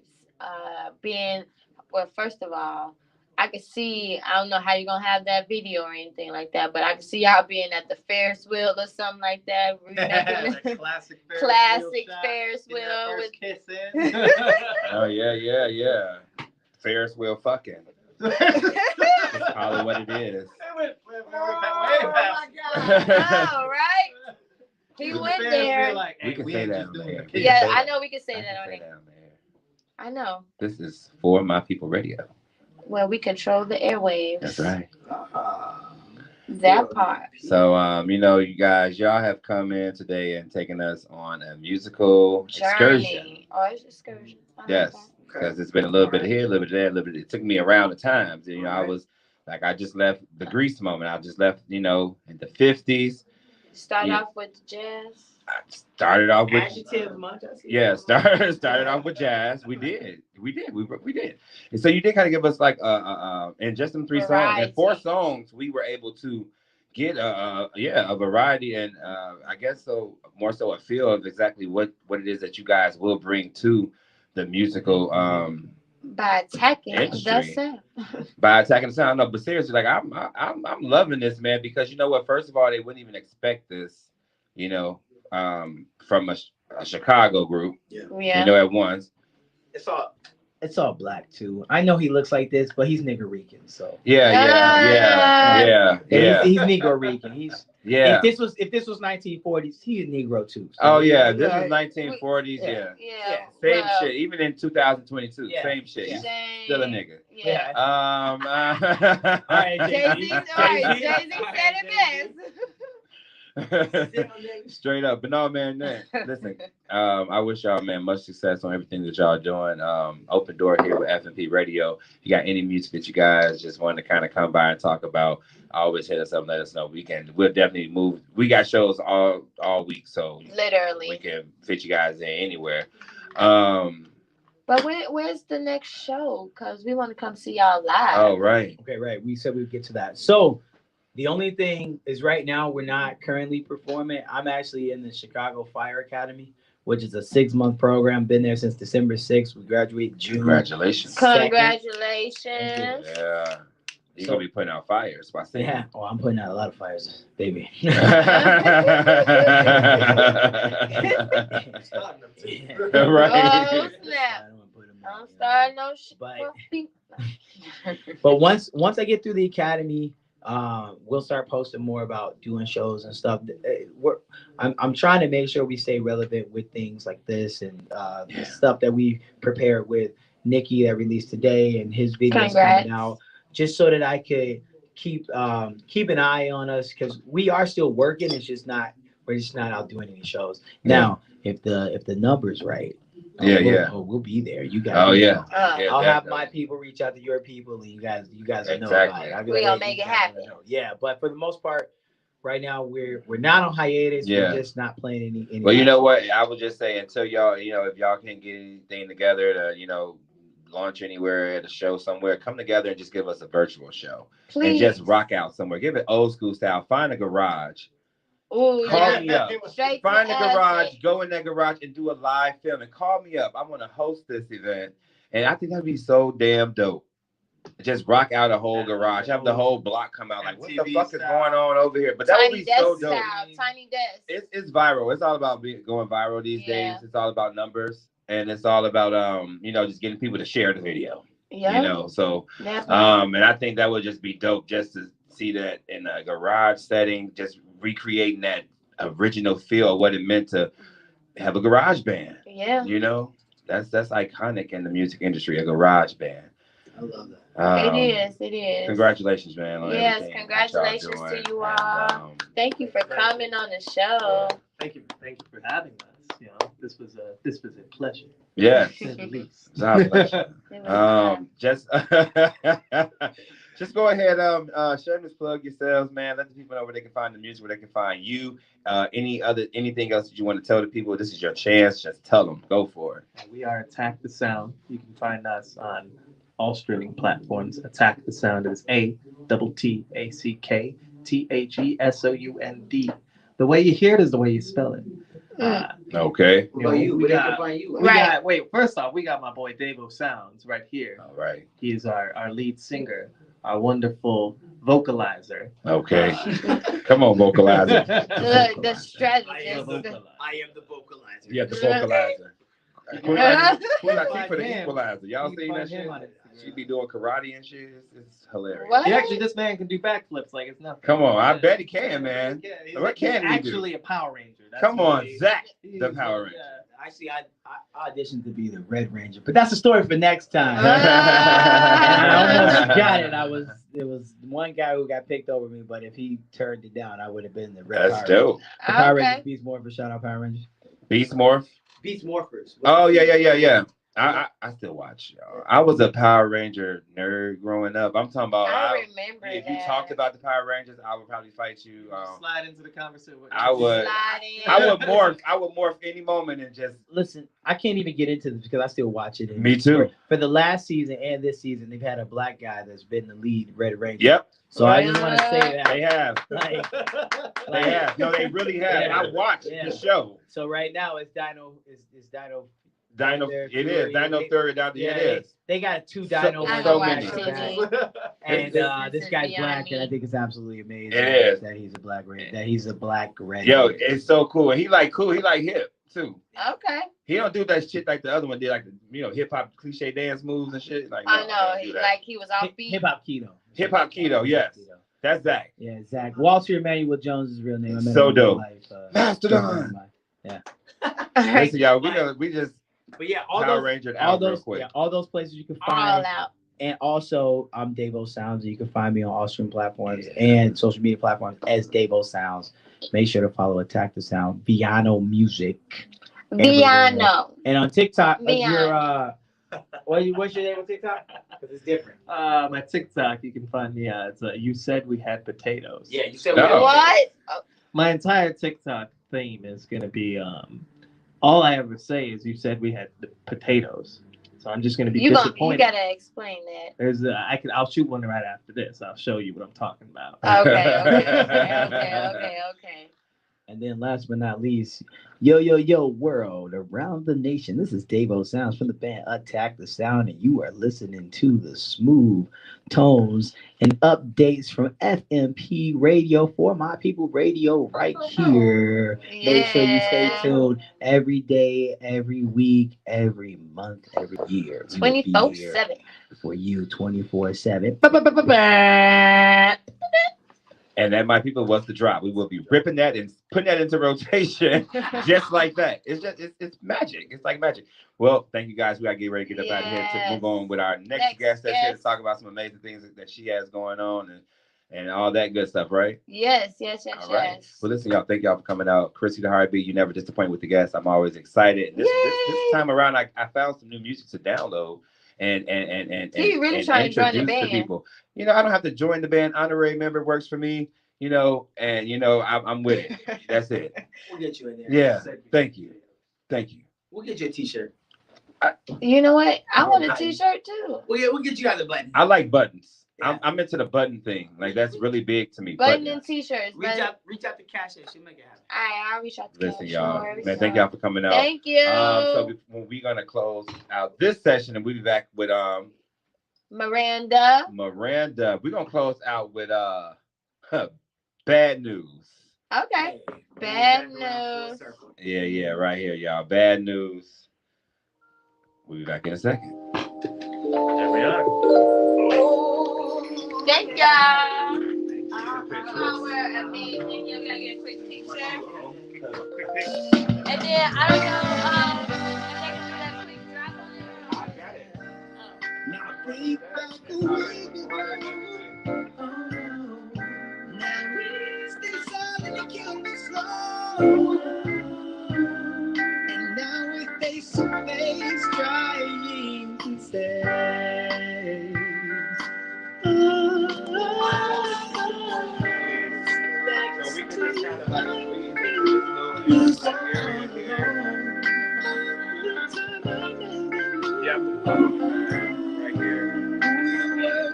So tell me, are you gonna change? Be the bearer of your bad news. You try to play me like a damn fool. I know you hate it what we're I take out my own picture.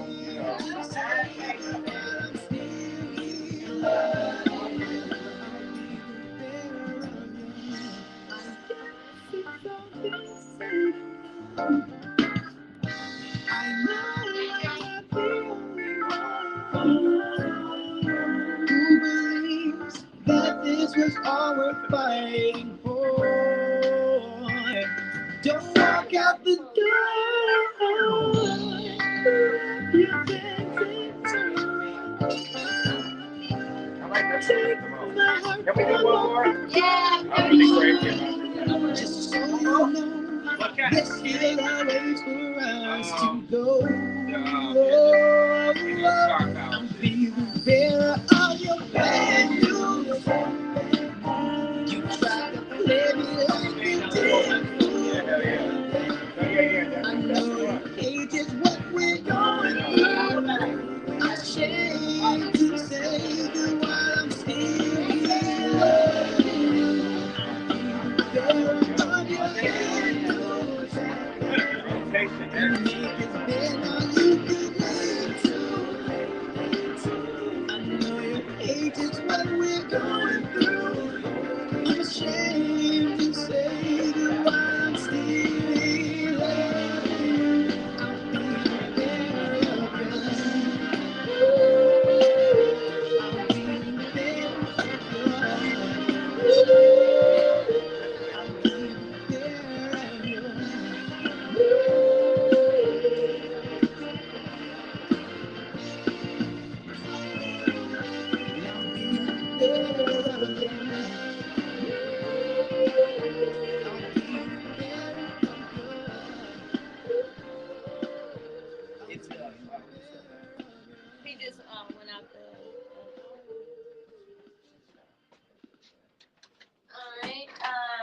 be safe. Have a good one. Thank y'all for coming so much. So he just went into the first one, then there's another one right there on the right, the second one. Now, with that, if you all follow the exits, it will take you to this door, which is a little down from where you parked. That's all. You all don't get lost trying to go so far. Come this way. I was gonna say you can scoot up a little bit to the mic and stuff. I will probably move to it. I need a little bit. We might run over like 10 minutes tonight. That's fine. I can go a little more. Yeah, I ain't got to look, you know. I don't usually do this. We all got stuck. Yeah. Same too. I ain't even Yours, mine, ours. Could do this for hours. Sit and talk to you for hours. I wanna give you your flowers and some champagne showers. All the shit that knocks it out. It's me that gets devoured. Ooh, you do what you do. I'm empowered. You give me a superpower. Together the world could be ours. You sit me up on the counter. Instantly it's thunder showers. Snowman for a couple hours. When we finish, take a shower. I could do this for hours and hours and hours. I could do this for hours and hours and hours. I could do this for hours and hours and hours. I could do this for hours and hours.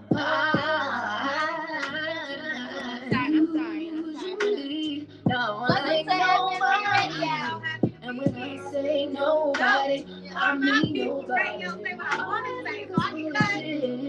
You just don't want me once they did. But like giving up on love, niggas almost made me quit. Then I met you. I know this is it. I've never been in love like this. A love like I pray for it on my knees. Every night for some hours and hours and hours and hours and hours.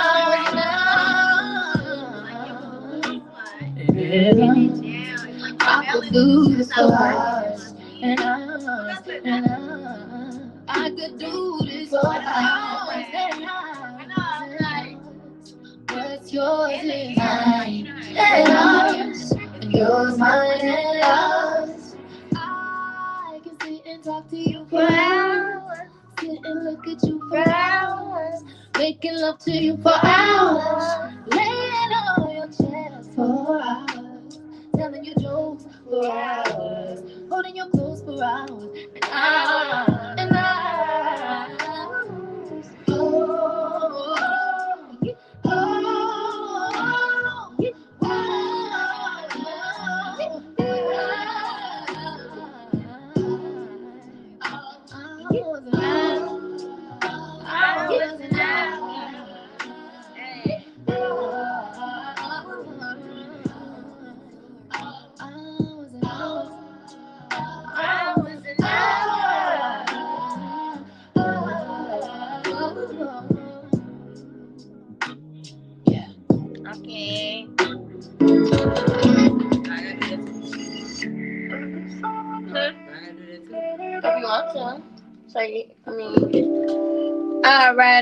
All right. It's your girl, Chrissy, the Heartbeats, and we are back live here on FMP Radio.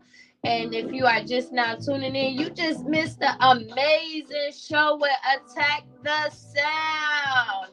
And with that, I am here live with my co-host, Bobby K, the fly guy. And then, I'm finna say, wait.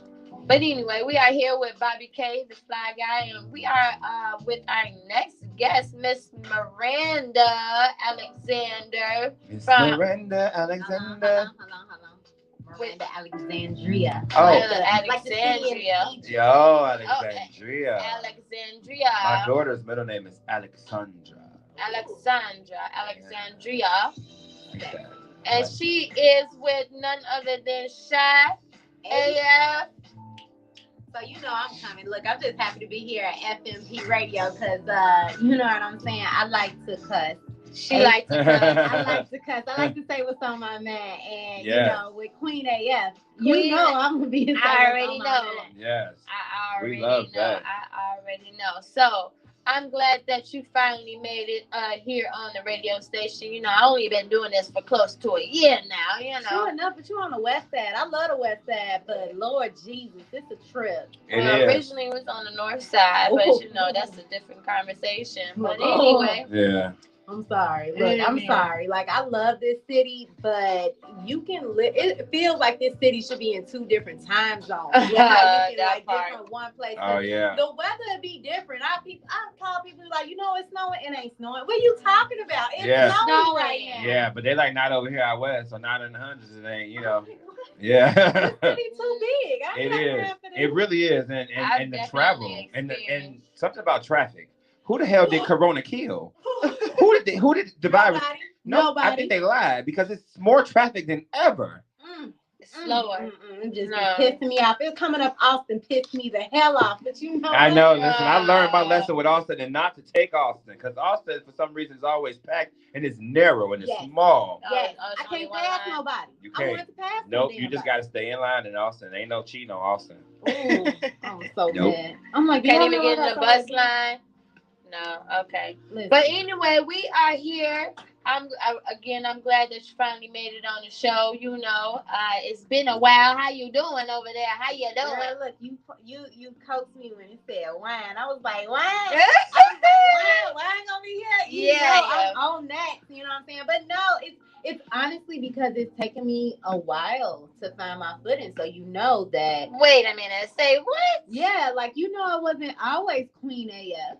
Right? Yeah, I know.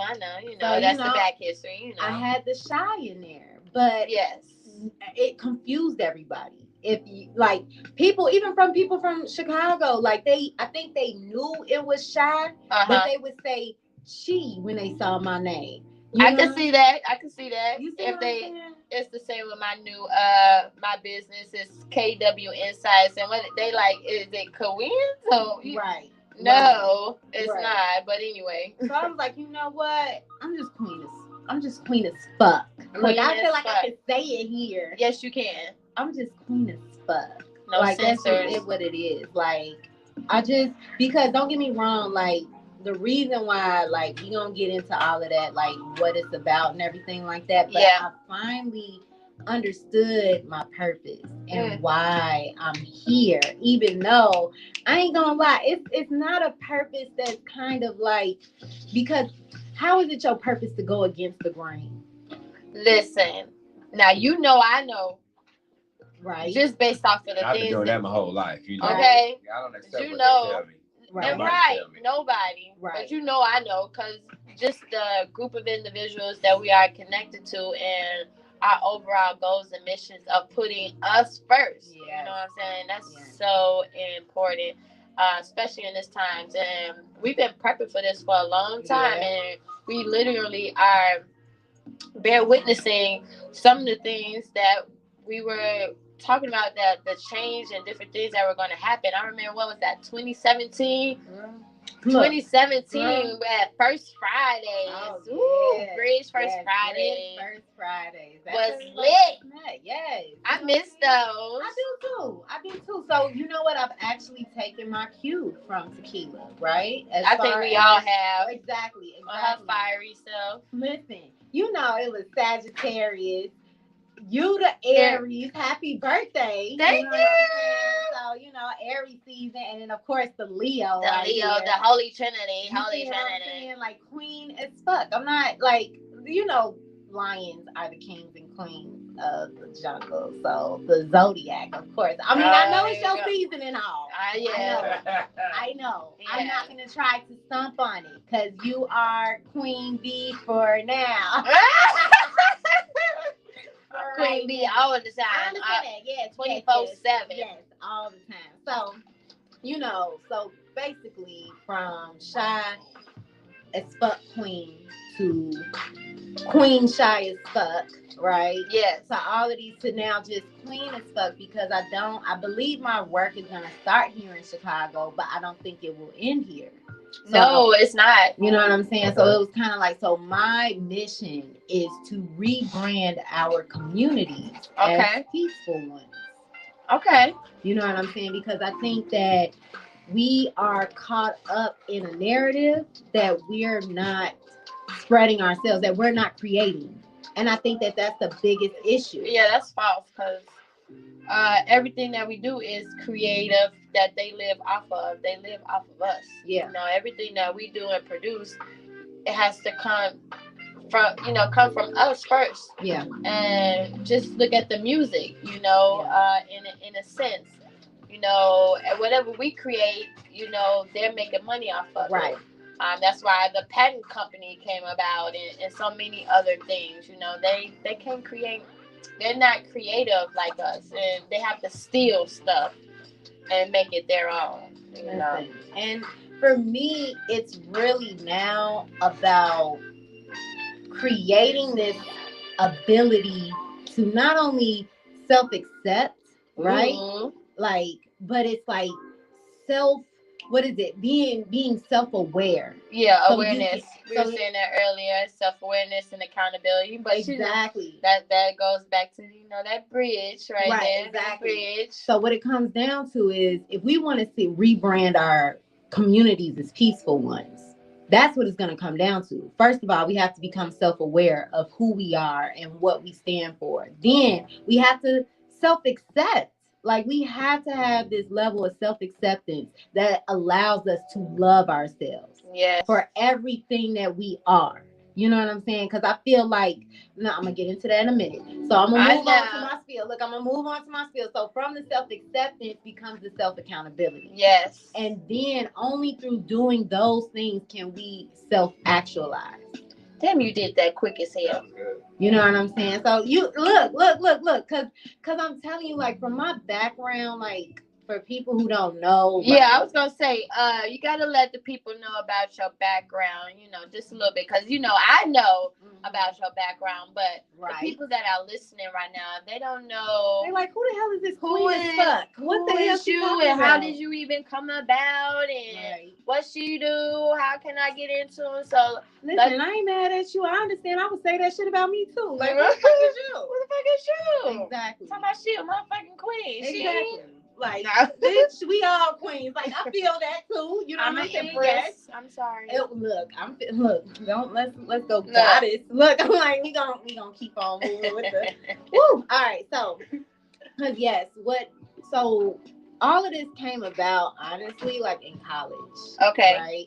And I went to UIC because, you know what, to be honest with you, I was one of those black people at one point because my mother was a nurse. My father was a cop. So we're talking about middle income. Yeah.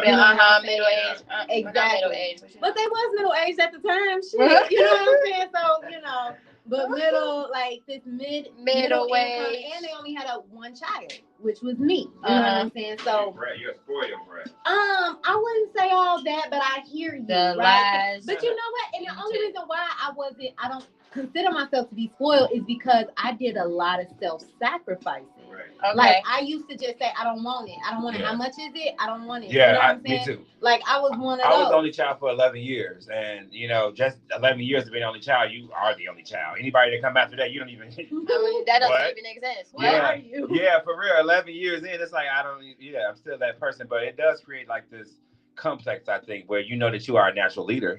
Yeah. You know what I'm saying? I can see that on you, that you are a natural leader. And we like that. I love leaders. I love to be around other leaders, the people who inflict, like, leadership. Mm-hmm. And they want to put leadership into the community and remind the youth that you are a leader. Don't just be a follower. Following don't get you nowhere. Right. No. Except being up somebody's ass. Yeah, exactly. That's where it gets you, up somebody's ass. In trouble. For real, because this is the thing. Like, think for yourself. I was one of those people like, damn, if black people could just do this and we could just be better, we could actually be doing this. And you know what? It took until, because you got to realize, like, I wasn't one of those black people that went to school with white folks. I mean, being in Chicago is segregated. So when I go to grammar school, when I go to high school, I'm in the majority. So I never thought my teacher was on bullshit because I was black. I just thought she was a bitch.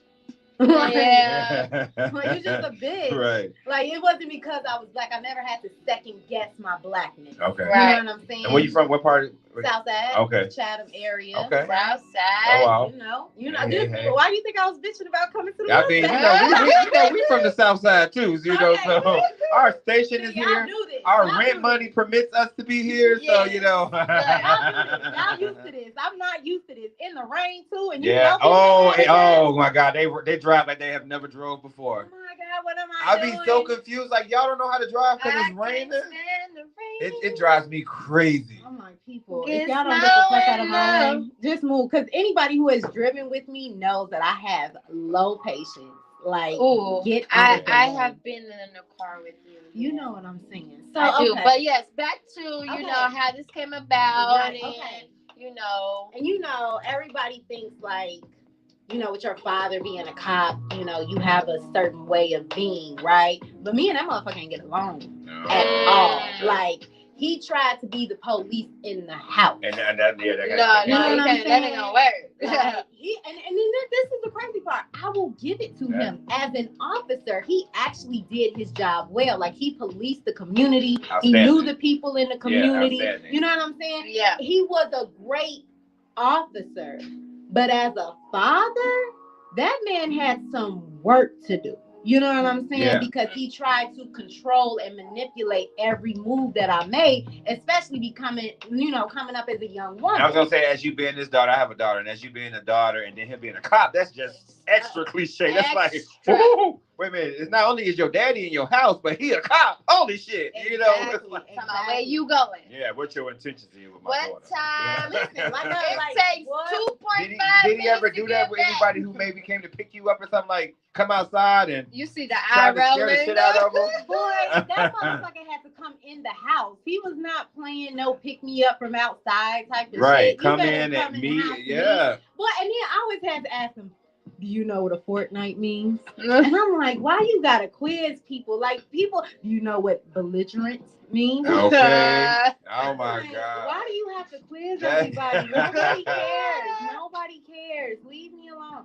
But leave people alone. But anyways, so yeah, how shy AFQ or Queen AFQ come about? So it was like this. So going through all of that, right? Even in college, went to Olive Harvey for a while. So again, I'm around black folks, you know what I'm saying? Right. So I'm in my element. But when I went to UIC, that's when everything kind of changed. And I took this class called African American Legal History. Oh, legal history. Legal history, right there. No MLK, no Malcolm X, no none of that. Side of them people. I mean, you know what I mean. But no, I love them. I'm tired of hearing about the same damn people. There's more people than just them 5-6 people. Exactly.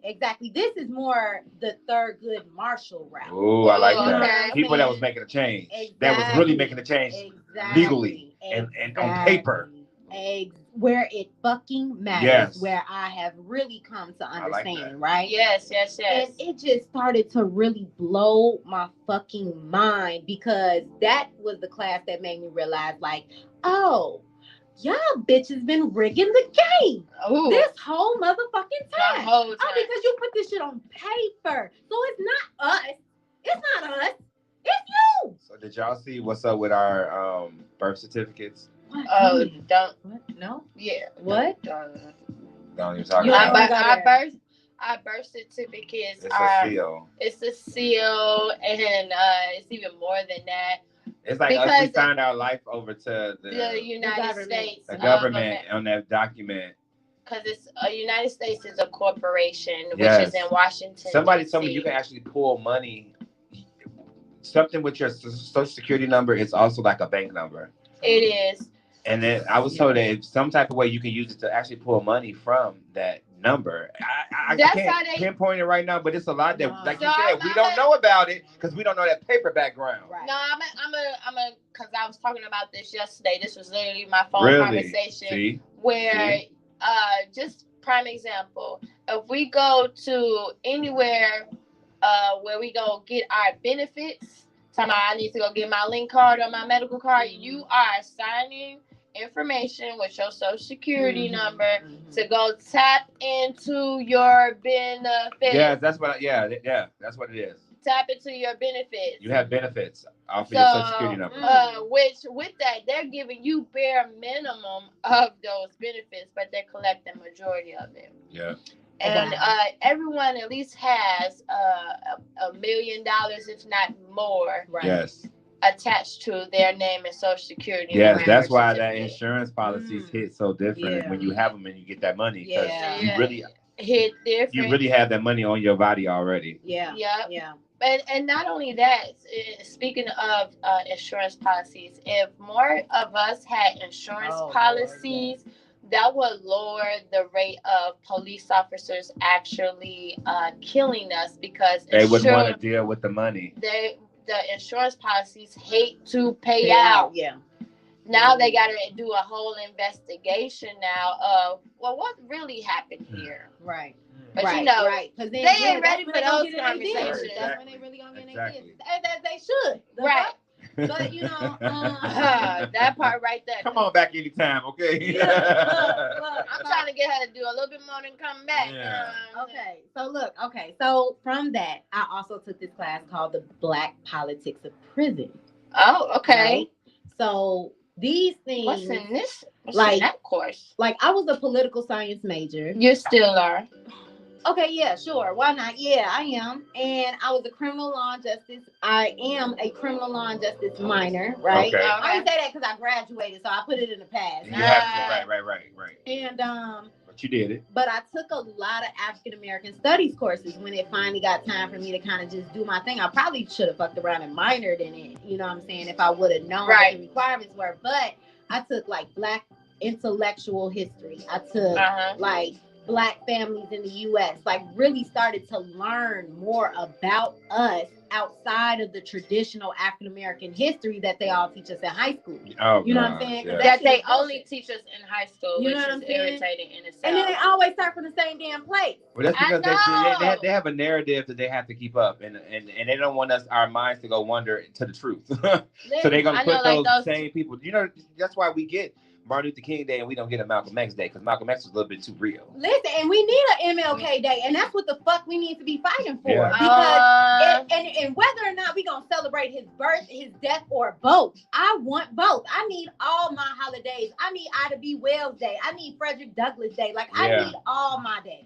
Yeah. You know what I'm saying? Because they have allowed us to kind of just, I don't know, like the narrative that they just made for us, it started to really piss me off, right? Yeah. So me learning all this stuff, and then at the same time, I'm driving for this company called We Deliver, where I am picking up and dropping off packages to different businesses downtown and shit. So every time, what am I doing? I'm going into these buildings, and at the loading dock, it's always Black men.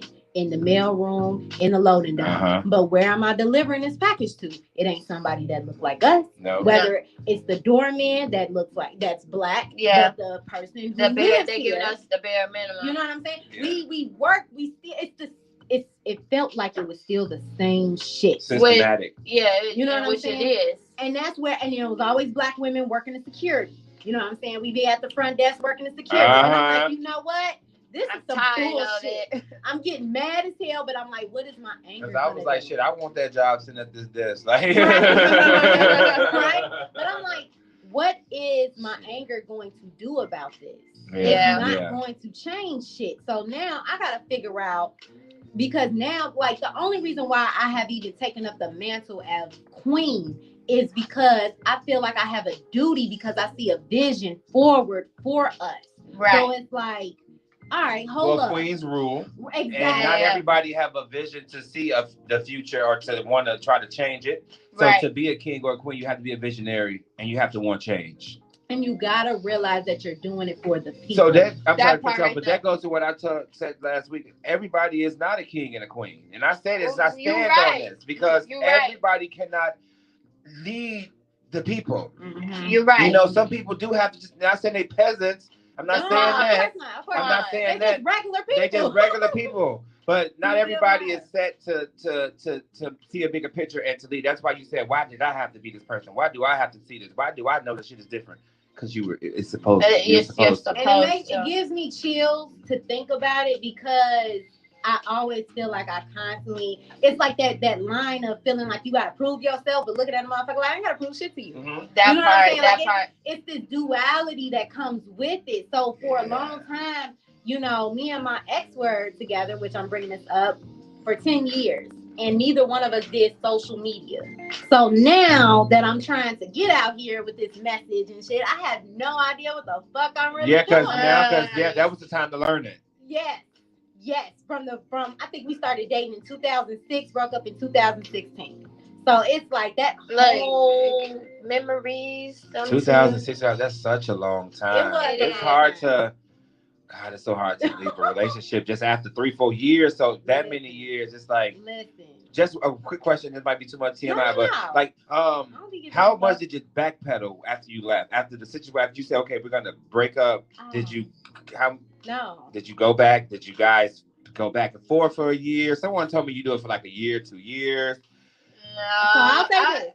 My time period was the same, and it was over with. So the love was gone. There was no point of even trying. Because it just wasn't there. We outgrew each other. Like, you didn't even want to have sex with this person. No. Okay. Yeah, you was. But I know they essentially said it takes. I think Dre said this, that it takes you up to like 3 to 5 years for you to officially get over that person that you were in a long term relationship. I can see that. Listen, so look, I'm at that 5 years now. Look, I'll say this. Sum it up. We had probably an issue 6 years in. Okay. And it's crazy. It wasn't like he cheated on me or none of that shit. He stole my car.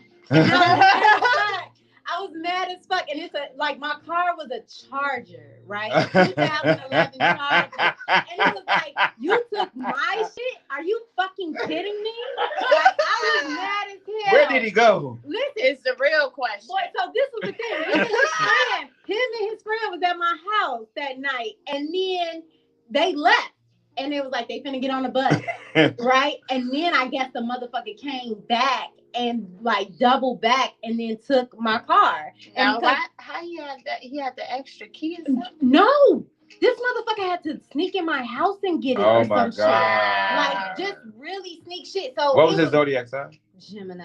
Oh, air sign. Listen, what are you? I'm an Aquarius, so I love Aquarius. We rock with Leos. Y'all are our opposites. For real. And it's like they say that Aquariuses are like truth seekers. Yeah. And if the Leo is mature enough, every Leo ain't mature. No. They will be truth tellers. Yeah. You know what I'm saying? Because I've gotten to that point where your ass ain't nothing important for me to lie to. Yeah, that's what I tell people all the time. You can keep thinking, listen, whatever you want to believe it. Because I'm not even going to sit up here and make you believe other. I don't give a shit. I don't give a fuck. Look, who are you for me to lie to? That's a Leo. I'm telling you, like, I dated a lot of Leos, and it was just like that. Listen. Air, fire, together. Yes. I'm telling you. Take out a village. Take out a team. That's a dynamic duo. Listen, go crazy. Yeah. And then if they're both balanced, it will really really go far. Yeah. You know what I'm saying? Because right now, like, I haven't dated anybody seriously since then, and not mainly because like I'm still stuck on him. Fuck him. You know what I'm saying? But it's one of those things where it's like I haven't felt anybody matching my energy. Oh, and that's so important. Like, matching of the energy is everything. You know what I mean? live for I that. want solutions. Like, come on, man. If I'm not out here talking about queen as fuck. I want solutions to shit. Like, and if you not only matching my energy, match that energy. Can you provide? Are you supportive of what it is that I'm doing? Because you know, to a certain degree, you may be able to, in certain areas, you may be able to be good and match in this area, but you can't be the person that just only want to be behind the scenes or anything like that. You got to be the person that's standing right here on my side. I just want who, and make yourself like whoever visible. I'm with, I just want your star to shine as bright as mine, and I never want to feel like I'm out. You know, like you should never feel like a dull person. Like you should feel just as vibrant and amazing as I do. Yes. You know, you might not do the things that I do. I might not do the things you do, but when we walk into a room, we should still feel as shine if bright we the shit, shining bright. The vibration is high. Yes, and they know it. They say that in the solar, not in the solar system, but in the universe, there are binary star systems. Okay, where there are two stars that make up like their own solar system. Wow. And I was like, oh shit. Okay. Like, I don't know what it's like to live with that motherfucker. Yeah. I know, right? Wow. So two people can become their own solar system. It's kind of what we're saying. And I like that. Now that idea I like. Ooh. I like that. You just gave me ooh. I like that. All I can say is solar system. Because you know what? Ooh. I feel it's important for me to be 100% myself. Like, you know, you ever heard of that 50-50? That's all I'm going for right now in life. I cannot give nobody nothing but myself. This is who I am. I can't change it. This is who I am. I swear I tried. Exactly. I can't change. I gotta be me. If I feel like you want me to change myself, or if I even want to change you for something, that means we're not meant to be together. Yeah. You know, no, not at all. Like, we shouldn't have to change each other. It should just be flowing dynamically and magnetically, and it should just be something that's so harmoniously that it's creating solar system love. Come on. Exactly. Come on. Exactly. That part. And for me, you know what else though? I don't even fuck with 50-50. I fuck with 100. You know what I'm saying? Because I feel like if I'm taking care of myself, that means I gotta take my car to get the oil changed. Yeah. I'm taking out my fucking trash. I'm doing all the things that need to be done, and I'm expecting for a man not to get with me because he needs his clothes washed or he wants his dinners cooked or whatever the case may be. Like, and this is the thing, you ain't gotta like be a gourmet chef, right? Like, you might not know what you're doing in the kitchen, but if you understand who I am and what I'm about, if you like, well, babe, I'm willing to learn. Be incentive. I'm like, show okay, incentive to look, it. Yeah. Let's show you how to make some burgers real quick. Yeah, something simple that you can be doing. Yeah. So then that way the pressure is not entirely on me to fix dinner. You know what I'm saying? And vice versa. Exactly. Like, I just want us to be able to understand. Listen, okay. Look, I know I'm still waiting for the cooking show. I've been waiting for that for the last 10 plus years. You know what I'm saying? Okay, that's a wow. You need because you know what? When people find out you can cook, they want you to cook, and I don't like cooking. So, okay. You know. I feel that. So but you know, special someone, I'll definitely do a little some. All right, but I'm sorry. Oh, no. I just want to say this. I just feel like it's important for us to realize that this is a household, and we both have to make it work. You know what I'm saying? But getting back to it. Yes, I wanted to highlight that two things. Okay. One, you're here to talk about the new movie that is coming out that is called Alice. Yes. With Common and Keke Palmer. I wanted to say something else so bad. Look, I'm glad I said it for you. I know. I was gonna say Keke Pratt, but that's not wrong person. Keke Palmer. I know. Chicago's own. Yeah, I know. Helen from the South Suburbs. We love her. Yes. But you also Marshall. Okay, boom. No, Harvey. I thought it was Harvey too. Harvey. Yeah, I looked her ass. I knew it was Harvey or Dalton. It was one of those. Yeah, one of those South Suburbs. Yeah. They in the same area. But you were recently in Springfield. Oh, yeah, I was. Yeah, so tell us a little bit about what was going on in Springfield, you know. So, like my hoodie, I am the chairwoman of the Policy Steering Committee for the Workers Center for Racial Justice. I don't think they heard that. Say that again. The policy chairwoman of the steering committee. Hold on, I said that all wrong while you try to give me a whole like hold on. The chairwoman of the policy steering committee for the Workers Center for Racial Justice. Okay, right. So look at you still in your element. Listen, we were lobbying our legislators to pass the Safer Communities Act. Okay. And what it is, it's a jobs program for formerly incarcerated people. Okay. Right? So what we're asking for is a pilot program for $50 million minimum, right? Because we are looking to also partner with a small business association where it can be a total of $75 million that are allotted to become vouchers that are attached to the person, right? And they then present the voucher to an employer. So then that way their wages are kind of being subsidized by the government so that they'll be more incentivized to hire them. Okay, so that's a whole like a little Section 8 voucher, but but totally it's different for jobs, right? But it's for jobs. So how long is this incentive? Because essentially like one summer Chicago. Shout out to Vail. He said you lit. He said he really appreciate what you putting down over there on that mic. Thank you. Vail, I appreciate you. She powerful.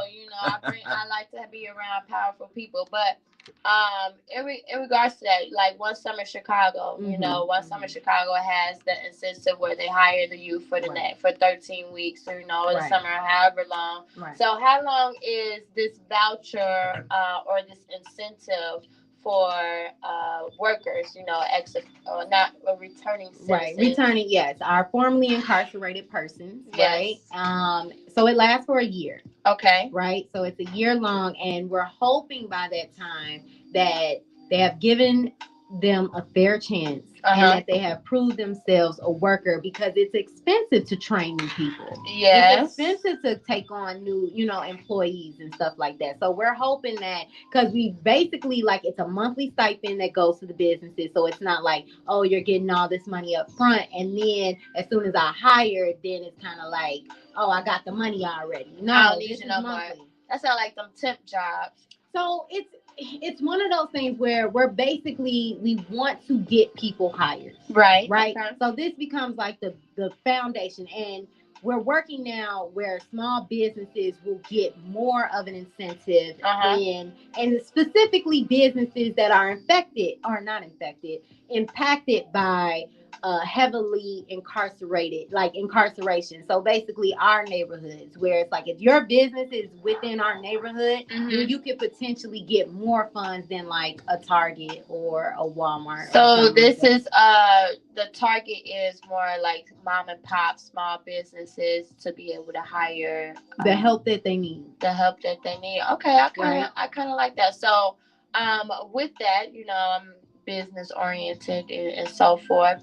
So what is this stipend for those who are interested in being a part of the program? So right now we're still trying to get the bill passed and finalized. Okay. So it's not 100% yet, right? I love my two strong black queens right here in front of me. Right? Y'all just sitting up here so powerful. I don't have to say shit. And I'm just like, listen to them go and listen to the amazing things that you working on. I'm sorry. Yes. I was in the moment. Go ahead. Fine. No, because I was in the moment. You got to applaud and give the flowers. Thank you. It's something like I said, I was a poli-sci major. So I got to get into that field as well. And then for me, that's what aligns even more with the Queen AF. Yes. Right? Yes.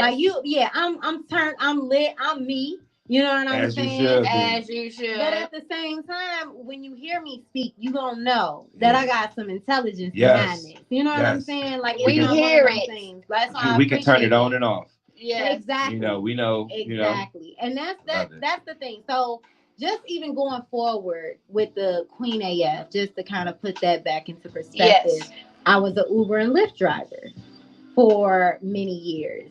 About 6 years while I was, doing my thing, trying to build up this brand. I wonder if you ever picked me up, because I use them all the time. Listen, I'm talking about for years. It is possible, but normally I ain't gonna lie. I remember my customers. Okay. I was that Uber Lyft driver that you most likely had a conversation with me. And if you didn't, it's because your vibe told me your ass. Yeah, or it was just really, really early or something. But wait, I remember when you tried to start recording in live. I got in trouble. You got in trouble? Yeah, Uber ain't like that shit. Yeah. Somebody ain't like that shit. So she used to try to record. Well, not try, but she was. I got Uber cars that was doing that too. Of course they was, and they ain't get caught. They probably just, I don't know. They had lights and stuff in there, and this one lady had a whole show going on. She's like, that's what she was doing. She's like, you might be on my show. I'm like, sure, you know me, because the energy. Right, I'm like, I love this shit. I was waiting. Drive me around the block one more time. Come on. Damn, look, I almost want to get back into it just so I can do it. Yeah. Do it. Yeah, exactly. But but no, I was doing the Uber shit, and I found out that I actually had a knack, not even just talking to people, but I had this energy, whereas I could say things to people without offending them. Yeah. And I can also hear people without judging them. You're a communicator. That's all. And that became the thing where it was like, you got some air in your I do. I got Aquarius moon. My moon in Aquarius, and I got a Libra rising. Yeah. That Leo, Aquarius. And then you're a Libra rising. Yeah. Lord. So I be trying to be balanced. Okay, maybe them signs working it out, right? Listen, because that's a little bit of everything up in there. Right, and it allows me to actually hear people and hear their perspective, even if I don't agree with them. Right. You know what I'm saying? I can still hear you, even though I can be like, oh, that's interesting. Yeah. Look, interesting. Because with Aquarius, we are one of the only humans. Oh, y'all intellectual. Yeah, so my thing is like I like to fuck intellectually, it's like you got to turn me on like intellectually. Yes, you better. And damn, if I see you like that, it's just like, oh well. Listen, I was just saying to myself, like I wish a guy would look at me like I know like I have like a body when I try. I know I came in here and kind of like just chilling. Wait, pause. When you try, you ain't know where you had that. I'm sorry, ain't where you had that body. Listen, that body slid on past it. Exactly. Come no way in hell you had that body. No, you didn't. She said, "Tiny, really." Listen, I just want a man to look at me and be like, "Yeah." She's so fucking intelligent. Fuck all that. I want to fuck your man. Yeah. And so listen, right? So for me, I hate when it's always like, "You so fine," or "You so this." I'm like, "Come on." I'm so many more things. I know I'm so much more. I'm so much more. If you can just see it, you're not gonna get my that is gonna make me win. You're gonna win so big in my book if you can realize what I think is sexy about me, which is all of my creativity. Yeah. Just my brain, the way I think my brain is like no other person's, and when people talk to me, they'll understand that. Right. So love that about me. Yes, yes, I could be attractive or something, but yeah, I mean that's fine. But I've been fine my whole life. You think I ain't heard that shit my whole life? Come on now, like I'm grown as hell. Tell me some other shit. Like damn. Exactly. I like the way you think. Yeah. Yes, exactly, because that means we can have conversations. Like when all this goes, we all hope to live. You know, my grandma turned 85 today. Oh, happy birthday to you. Happy birthday to you. Happy birthday. Yes. Ocho Cinco. I was like, Grandma, you Ocho Cinco? I was like, yes. So, when all of that stuff fades, when the looks fade, what are we going to do? Yeah. That part. Right, because I'm the most romantical person ever. Like, I come up with all type of, like, ideas, and I think, like, when I want to be romantic. You know what I'm saying? Like, I can come up with some of the coolest things, and I try. It's the effort. That's what it is. Yeah, at least I'm trying to put the effort. The effort is what's... effort that counts. The effort. Okay, that will have me... Yes.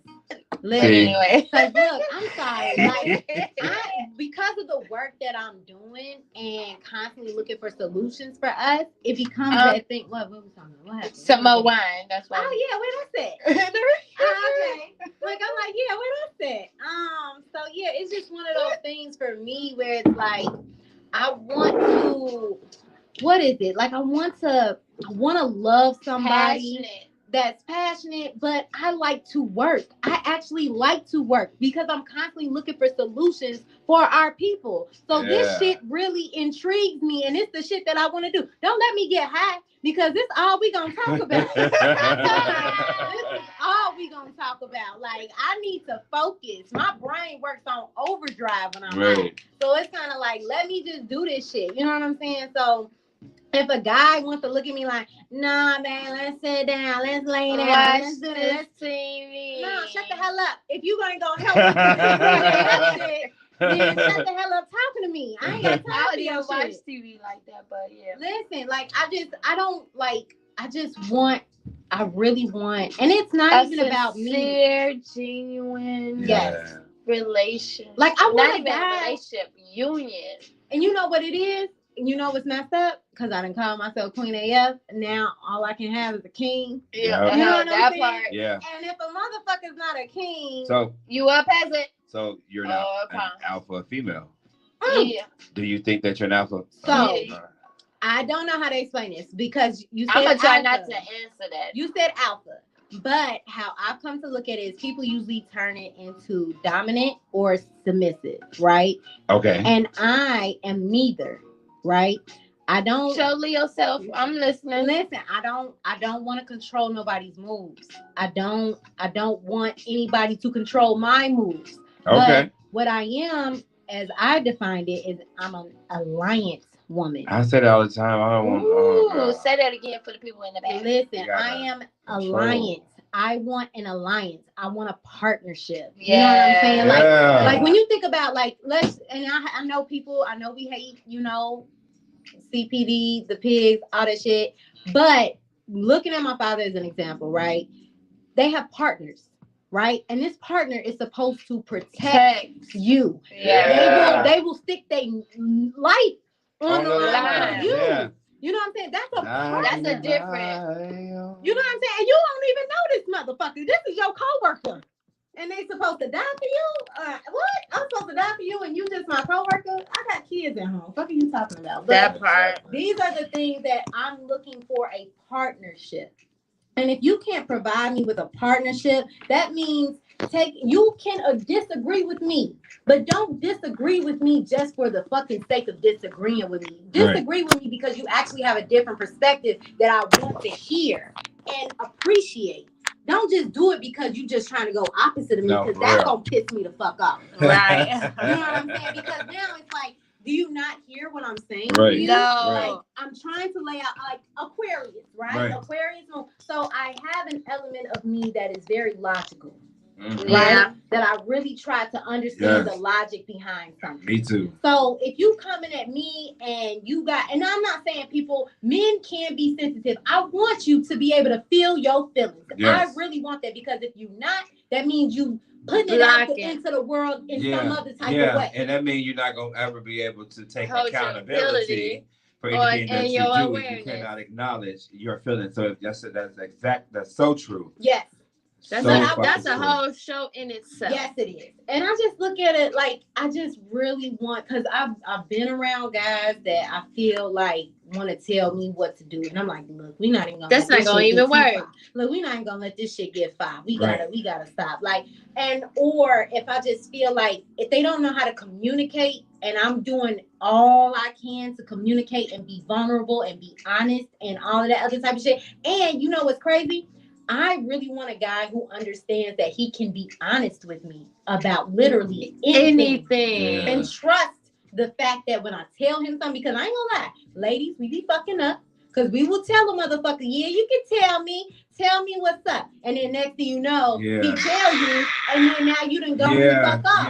Like, this was the exact thing that I was afraid of, that I didn't want to fucking tell you. Yeah, because you know what, it implements that moment of when you were young and you had to tell your parents something, and then you want to tell them. Yeah, then they go off because they say, no, you can trust me and just tell me what it is. Then you tell them, and they go off, and you like, you know what, I'm not doing that again. I'm gonna lie through the teeth. Because I've come up with a secret. I'm going to say whatever it is, I'm going to say, okay, right. I'm going to need a minute to process that. Right. And then I will excuse myself. You know what I'm saying? I like that. Because I need a second. And that's the thing I feel like that really pissed me off about relationships is that people want to talk about everything right now. And it's like heated. And it's like, how the fuck are we going to get anything done for real if we're really talking in this heated sense where it's like our emotions are really taking control of everything. Right. We can't do that. Yes. Oh my, you speaking that language. You cannot, when emotions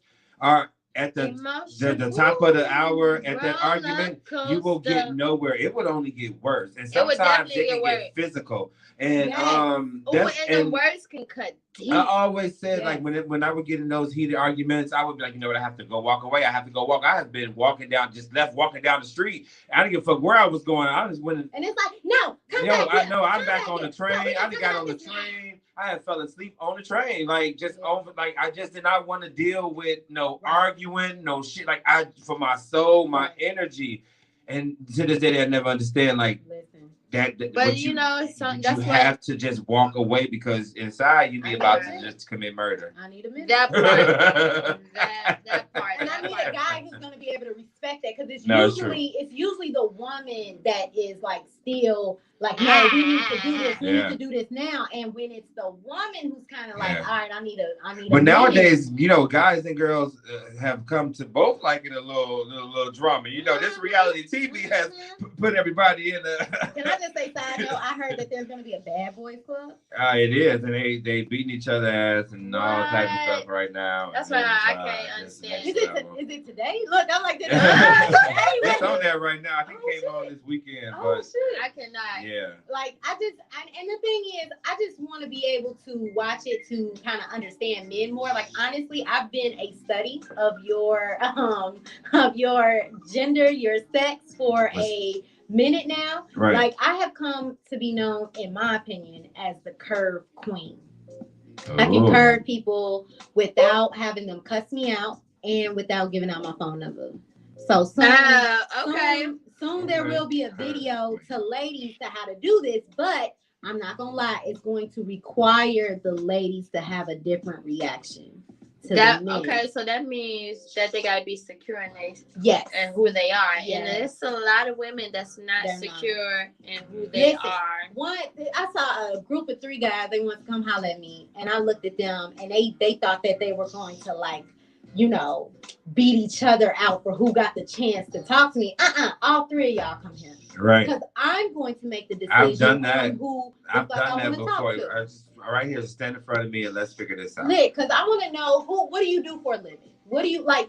The thing becomes, in my opinion, I think men, they just want to kind of have a chance. Right? They just want to have a chance. Like and I will say this, ladies, we normally aren't the ones that have to do the pursuing, right? We should never be doing the pursuing. Listen, it's happened. It's happened. Women, but it has happened, right? And we shouldn't. But because if we pursuing, then he's not interested in you. And then there's the thing where I think that there's a certain level of privilege. That makes sense. Privilege that comes with that of not having to be the one to pursue, right? So now, okay, I can understand like the guy kind of being that pursuit in the beginning, but then once you guys start this pursuit, now shouldn't both of you show pursuit into each other to kind of show like there's a mutual attraction? Yeah. Of course, but we're still talking about that first hollering phase. Hey, Sade. Okay. That part, right? The first 30 days. One of the things is you tell, like, I'm not coming here. Who the fuck? Did I interrupt you out your day? You interrupted me out my day. You come here. Right. The fuck? So that's one of the first things is you need to let him know right here, you're the one that wants me. I don't want you. I ain't stop you. I ain't holler at you. You hollered at me. So come here. And once they do that, you just take over the conversation and start to give them the third degree. And not in a necessarily the most negative way, right? Because women can do that. Yeah. But it's more like, let me figure out who you are right now so I can decide once I get your number if I'm going to call you or not. The challenge. That's what it comes down to. So what do you do for a living? Right. Do you have any children? What's are you dating anyone right now? Are you dating anyone, or does anyone think that you're dating? That part. Okay. I like that. So it's one of what those are things your goals like, over the next 5 years? Listen, and all this shit can happen on the street corner. You know what I'm saying? I can ask you all these questions. Yeah, I feel like these are real questions that you ask somebody when you meet someone. Fuck of all interest. the stupid questions. It's like, let's get to the gusto. So, you know, how long was your longest relationship? Look, you know what? Nobody wants to have those conversations until you about 3, 4, 5 after years. you already had Netflix and chill 30 times. That's why I'm asking it right now. What do you do for a living? Who are you? Yeah. What's your life like? Right. You know what I'm saying? Because now I gotta determine whether or not our lives your are going energy to be matches able. Right. Exactly. Right. So with all of that, and that's why I'm like, women have to understand that we don't have to be afraid of men. You know what I'm saying? When they're catcalling us, we don't have to have that fear. We can just learn to take it, and you know what? Take it, and you walk over there with that power. What do you want? What? What's your name? Oh, my ignorant ass. How old are you? Oh, you don't like it, so you like taking charge. You put. I'm sorry. Yeah. Put power to the pussy. Listen. This is, you know what it is? What it comes down to? Power to the pussy. My ignorant ass, when they holler at me, I act like I have a job and I'm at work. How can I help you? Okay, no. Right. What are you looking for? Look, what's going on? Hi, how are you today? How can I help you? What's your name? Yeah. You know, I literally and you know, and answers can be like, well, I was maybe looking to maybe take you on a date or take you to eat. Okay, that's starting off okay. But look, some men people be might be so like, ignorant. But what did you get just the man? He say, shit, straight, I'm trying to fuck. Oh, okay, that's nice. I hope you enjoy the rest of your day. Well, at least he kept it 100. Listen, and I can appreciate that. And I can appreciate that. I prefer the honesty. Instead of the manipulation. He's gonna have to understand and accept my honesty when I tell him to enjoy the rest of his day. Right, and he will with laughter. Exactly. Because you're gonna say it the way that you said it, and it's gonna be fun, and you'll be like, but thank you. Crazy. Listen, right. And it's crazy because I look at people and I just look at them like, you know what? How I end every conversation is enjoy the rest of your day. Right? That's how I end every conversation. And not only that, I have even taken, because I don't even lie to men. I don't lie to men. Like, I don't tell them like, oh, I got a boyfriend. I don't lie. Like I said, who the fuck are you to lie to? You know what I'm saying? So what I tell them is, I'm actually not accepting numbers at this time.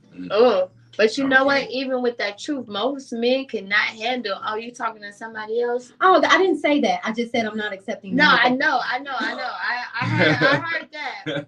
But even with being in that truth, yeah, I'm dating right now. You know what I'm saying? Oh, that only opens up the, so you ain't married.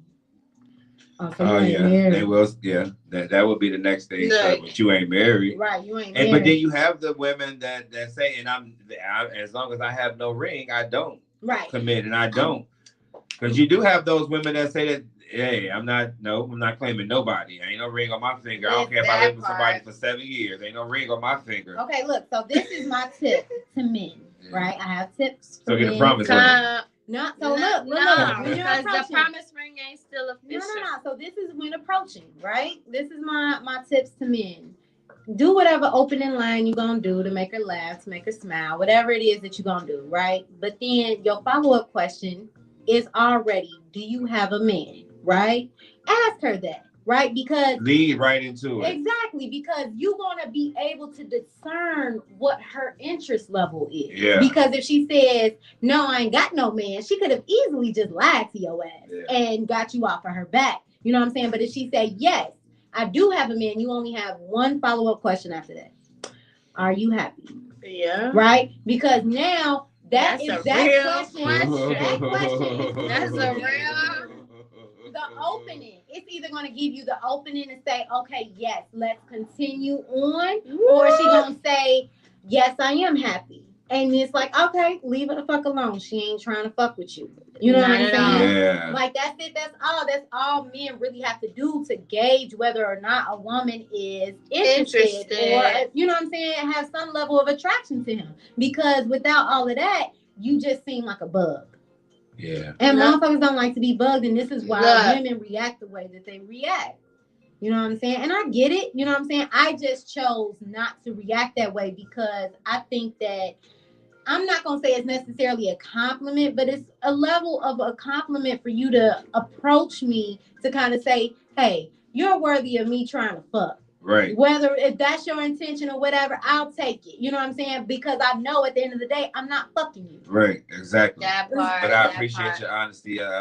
Thank you. Listen, but okay, so I just gave like dating and romance. I know. I'm supposed to be up here talking about queen as fucking the empowerment of our people and all this and Alice. That's okay. So, oh shit. Okay, yes. That's back to Alice before we get up out of here. Because of course y'all are gonna invite me back. Yeah, of course. So, okay, so let's talk about it. So, with all of that I've learned about our history and slavery and everything like that, the movie Alice with Keke Palmer and Common has come out. It looks phenomenal. Right? The trailer of it is... It looks phenomenal. It is, right? So, I'll say this. It is about a woman who is an enslaved person. And she runs away and she runs into a road, right? And you're like, okay, it's a road and a car just passed her. Hold on. Slavery ended in 1865. Right. You know, that's when we talk about Juneteenth. So it's kind of like, hold up. What the fuck is the car doing here? Right. You know what I'm saying? So it's like, okay, now it's like, this ain't right. This is some shit. And a truck almost hits her. And Common is driving the truck. And then she faints. And then that's where the story kind of takes hold, because now you are learning that a woman is an enslaved person in 1973. Wow. Over 100 years after slavery has officially been Now, was this a true story? It is based on a true story. What? Yeah. Now, I will say this. Oh, wow. With this being said, of course, we all have those thoughts about slave movies. You know what I'm saying? I don't want to see another slave movie. I'm tired of it. But for right, exactly. I don't want to see no more 12 years of slave. That's the history that's attached to us here in this country. So we don't have a choice. At least we get a picture. And it's our history is so much more enriched. It's so much more, but I'll say this. It is. But that makes money.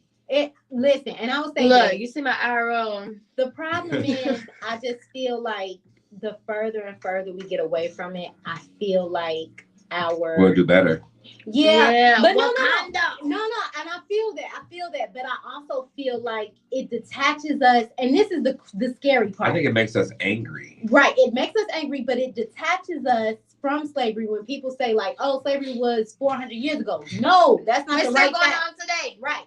So the thing about it is to understand that it ended in 1865. Most of our parents were born by that time. You know, I mean, 100 years later in 1965, most of our parents were born by that time. Right? Yeah. So we're not talking about like we're 100 years out, and I feel like so many people get detached from it. The problem with history is it fucks around and it repeats itself.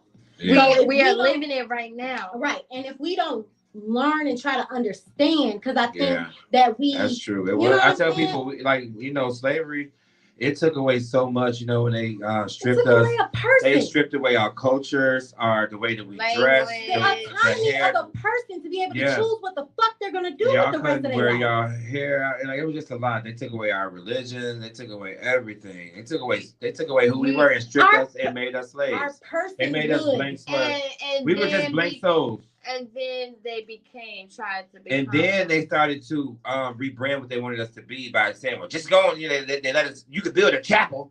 They wanted to do that, and they give you a book. Right. Take this book, and you learn this book of Jesus, and he's going to say you. White Jesus going to say you. Black Jesus, whoever fuck you going to say you. One of them Jesus going to say you. I don't know which one. I don't really know. Yeah. I don't speak on that. And based on what you're saying, how we are reliving things, like I've been saying that we are truly reliving the 1920s all over again. How we are coming with the phases of our separation, the beginning of our separation, to be able to be self-sufficient and have our own businesses. We're just learning about generational wealth. Yeah. You know, we kind of like putting it together and like trying to make it happen. Listen, our starting block was damn near our starting block. If you look at it like a race, our starting block is like a yard from the finish line, but we have to do a relay. Yeah. You know what I'm saying? So it's like so many people are already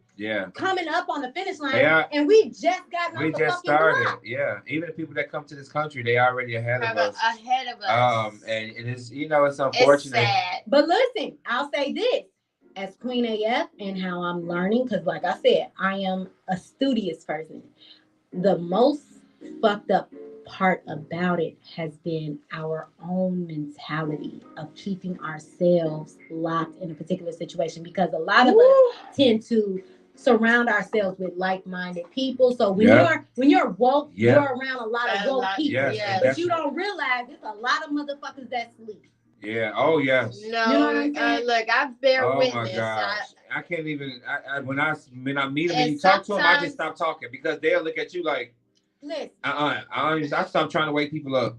I know, and then sometimes it be family members too. Yeah, and that be the hard thing. Like, I'm about to release a video of me today following around some white people around my neighborhood, because I don't fuck with that gentrification shit.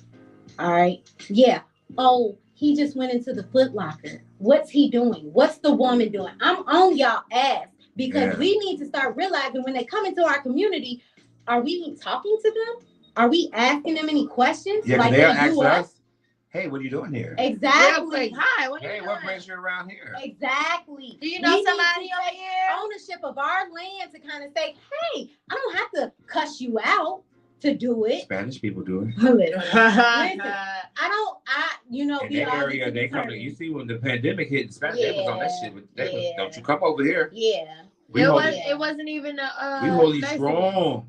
Yeah. Listen. Don't forget to get back to Alice. Okay, Alice. Sorry. All right, listen. I'm gonna do this real quick. So on Sunday, 4:00, Eventbrite is called Sunday at the Show. Sunday at the Show. Eventbrite, Sunday at the Show. We're going to see Alice. We're going to, if you pay the $13, which let me tell you, you get popcorn and a drink with this, okay? The 87th Street Show at 4:00, you getting popcorn and a drink. We all know that drinks at this damn show cost about $13 by itself. I was just at the show. Exactly. $13. So we're talking about you get in the show, you get a popcorn and a drink. And not only that, we're going to have a 20-minute discussion about the movie afterward, right? Okay. Now, I'll say this. What people need to realize is that if you look at a movie, is just not about its actors, right? With that part. But you have behind-the-scenes directors and writers. And this movie was written and directed by a new writer. Okay. So I do have to ask, was this movie released worldwide? Yeah, great question. Now listen, I was gonna bring that. I'm not 100% sure, but I know that it is not only just playing at 87th Street. It's playing at Crestwood. It's playing at Roosevelt. Select theaters. Right. So I'm not. Listen, it's an independent film, so that could be the case, right? Yeah. But I'm not 100% sure on that. But it will. I'm sure it will get some backing later on with streaming online and things of that nature, Amazon type of thing. Yeah, but this is what they told me. They told me that it will not stay in the show for long if it doesn't do well. And this is a new director, a new writer. We have to support our people when they're doing works. You know what I'm saying? Because that's the only way they're going to get more of their projects. And it has two of our own in the movie, guys. Yeah. Common and now, Palmer. When did this movie actually come out? March 18th. Okay, so March 18th. Even with that, if it wasn't for you, I wouldn't know nothing about this movie. So what's happening right now, what you're telling me is that there's been no marketing, no advertising, no promotion for it whatsoever. At least as far as I could tell, right? I haven't seen it. Right? So that's why I'm like, it's an independent film. It's done by a new director, a new writer. You know what I'm saying? Because I think she wrote it and directed it, right? Okay. So she's new. We gotta support, you know what I'm saying? I gotta find out where she's from so I can be like, yeah, okay. Because I ain't gonna lie, she very light skinned. I had to make sure she was black first. I'm like, this better have been a black woman Okay. Okay, right. I'm dealing with a Kamala. Girl, where are you from? Listen, I need to know. Did you grow up with your mama or your daddy's side? Listen, which one is black? I need to know because we have a very unique story in this country. Yeah, we do. Yeah, we have a unique story. The most unique story. And I try to tell people, like, look, I had a because nobody knows it. Listen, I had an Uber tell me, yes, all of us people of color, and I'm like, hold up.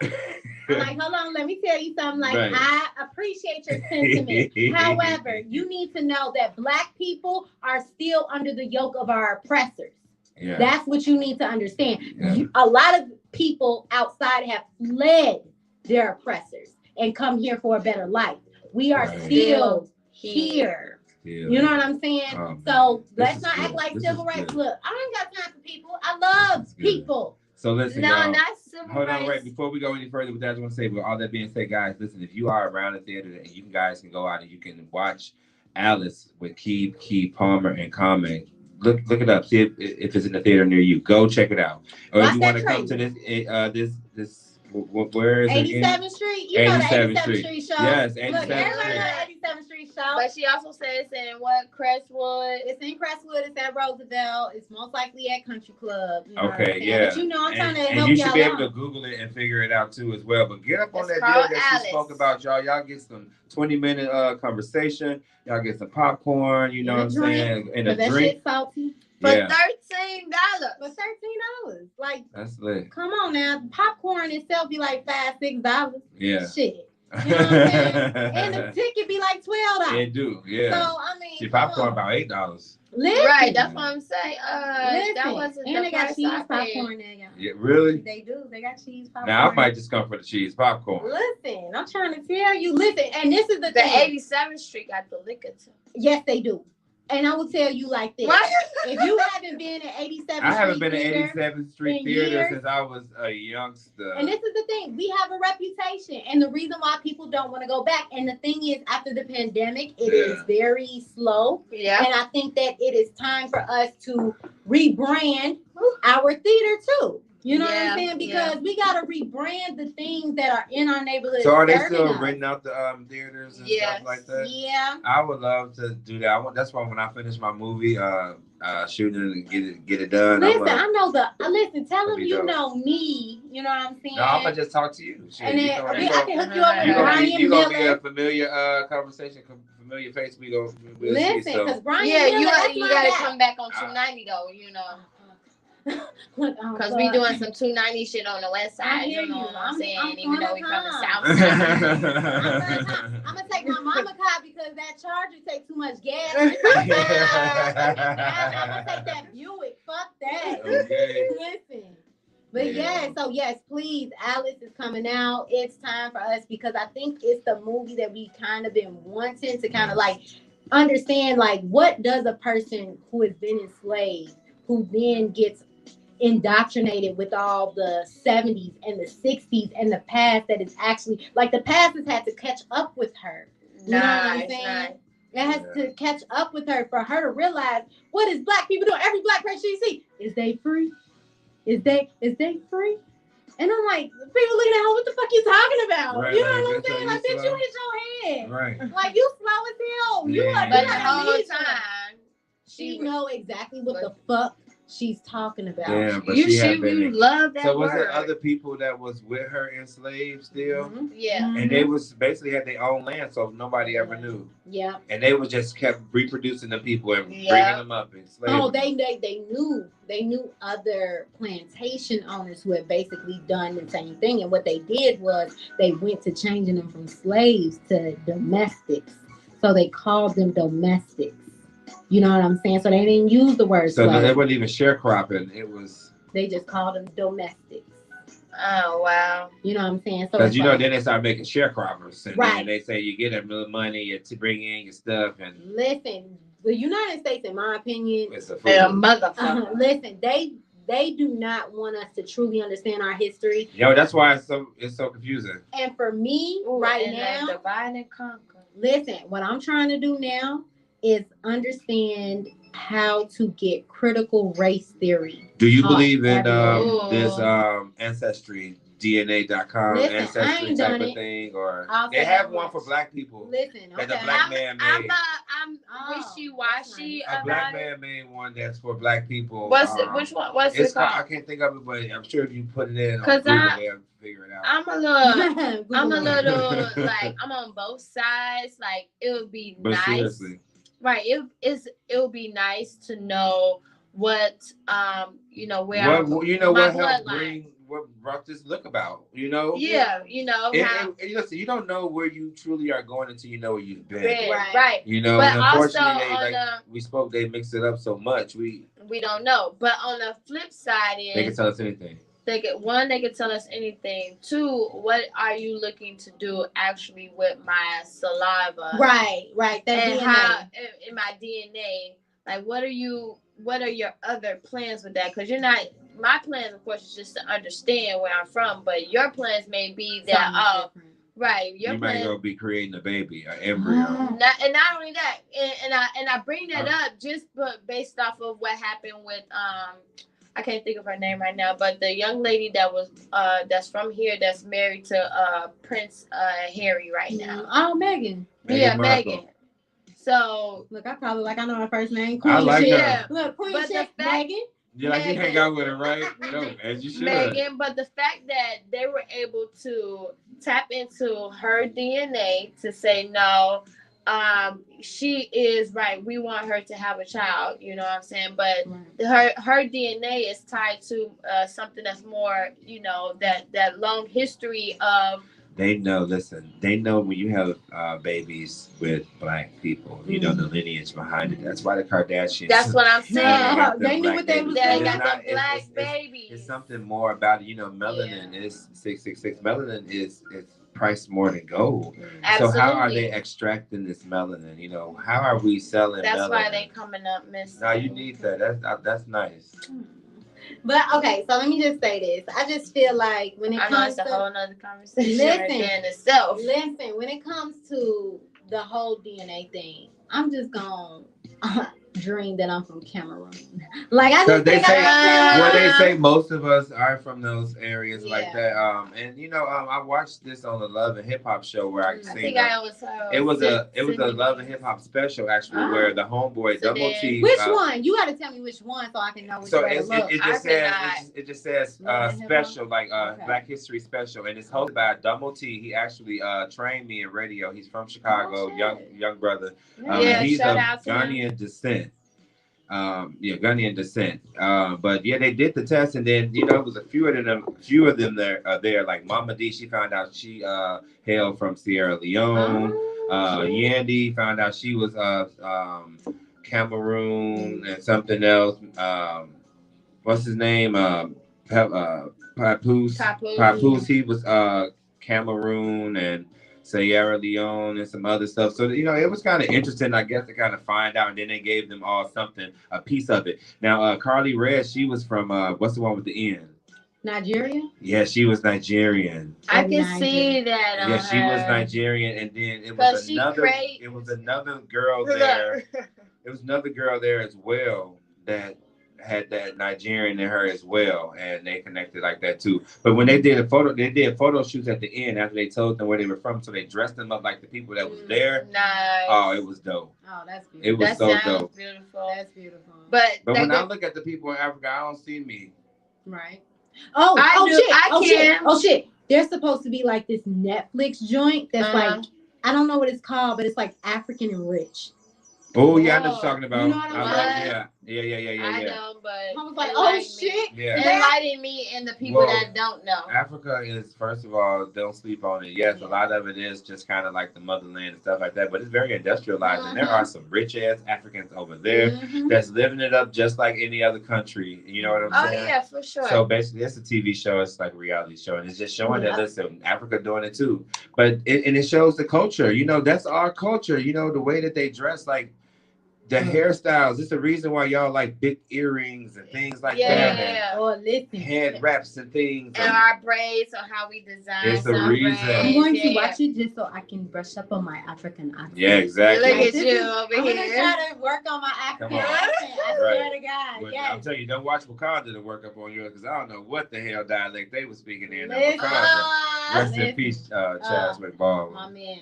Look, can I just? Like Boseman. Listen, I got you. So, did y'all see 21 Bridges? Yes. I saw half of it. Yeah. Okay, so I did not complete it. Can I just say this? His look in that movie. I saw half of that. Oh, I saw the whole movie. I saw the whole movie actually. That was a good ass movie. That movie was so fucking good. It was good. Like it was he reminded me of my father. Did you see when he played what, 42? James Brown? Oh, no. Did you see that when he played James Brown? I only saw a little bit of it though. I didn't get to watch it all. Yeah. You know how you only catch up. He was actually really good. He is a dope ass actor. I miss really him. Good.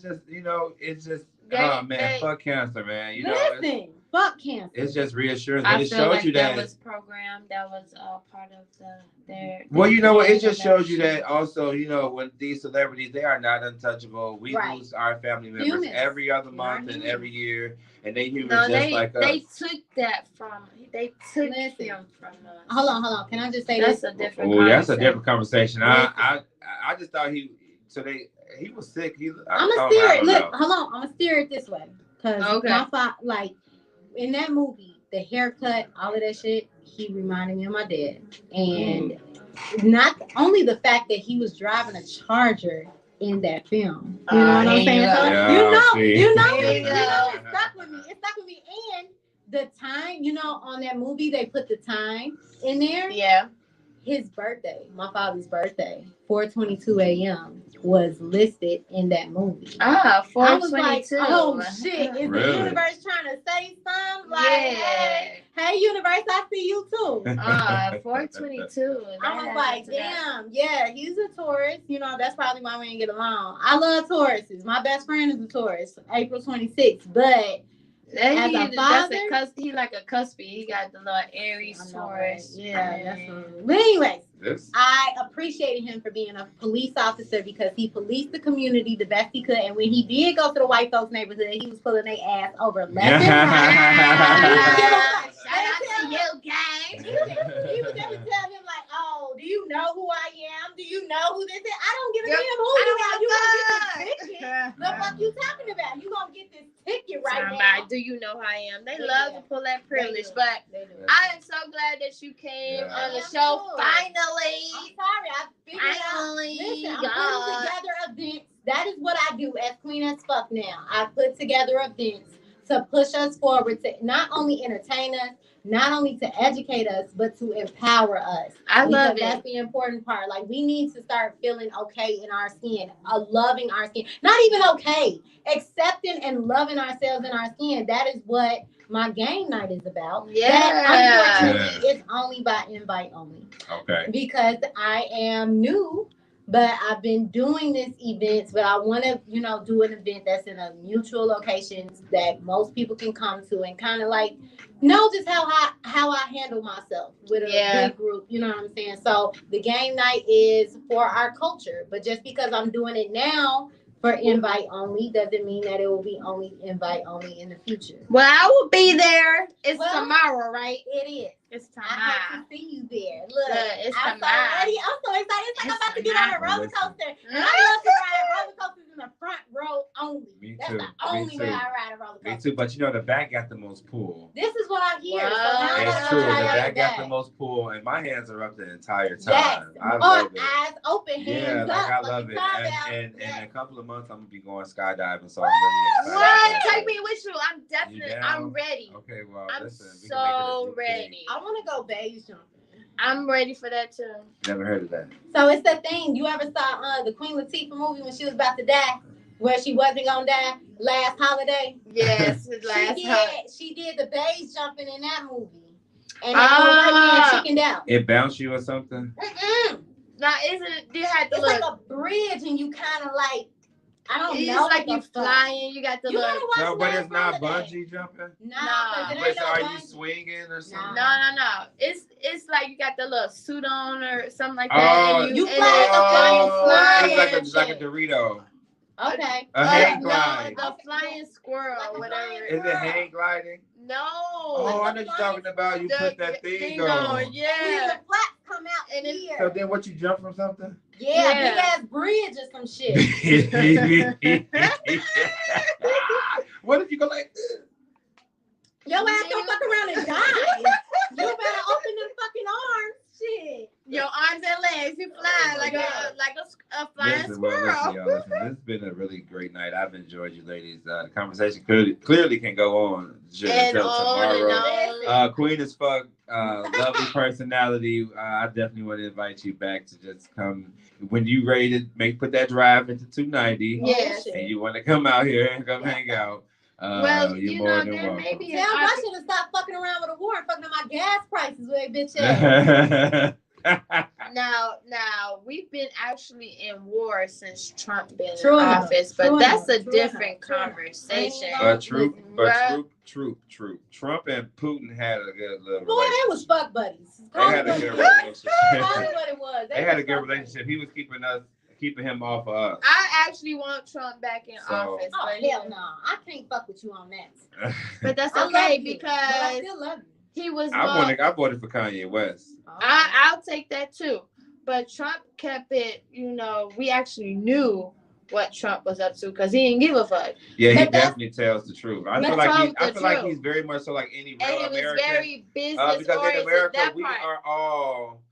Our mouths are all, Listen, and but that's the problem. You can't be my leader and your ass doing that bullshit. Now I want the truth. Yes, but if your not truth like is that. on some bullshit. But I can't take these two right now because they've been lying and secrets and look what they. We did it, Joe.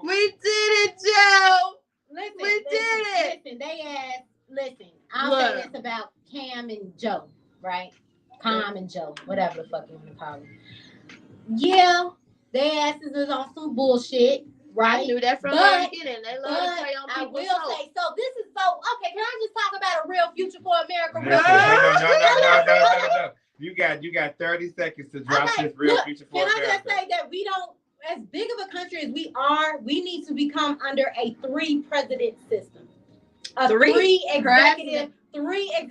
One for the fucking Eastern, for the Midwestern and the Western, because we all got different problems that we're fucking facing. Okay. And for one person to try to fucking fix all this shit, no, we need our own representative in the executive government, and that's the only way it could probably keep us together. Because we're on the brink of some bullshit.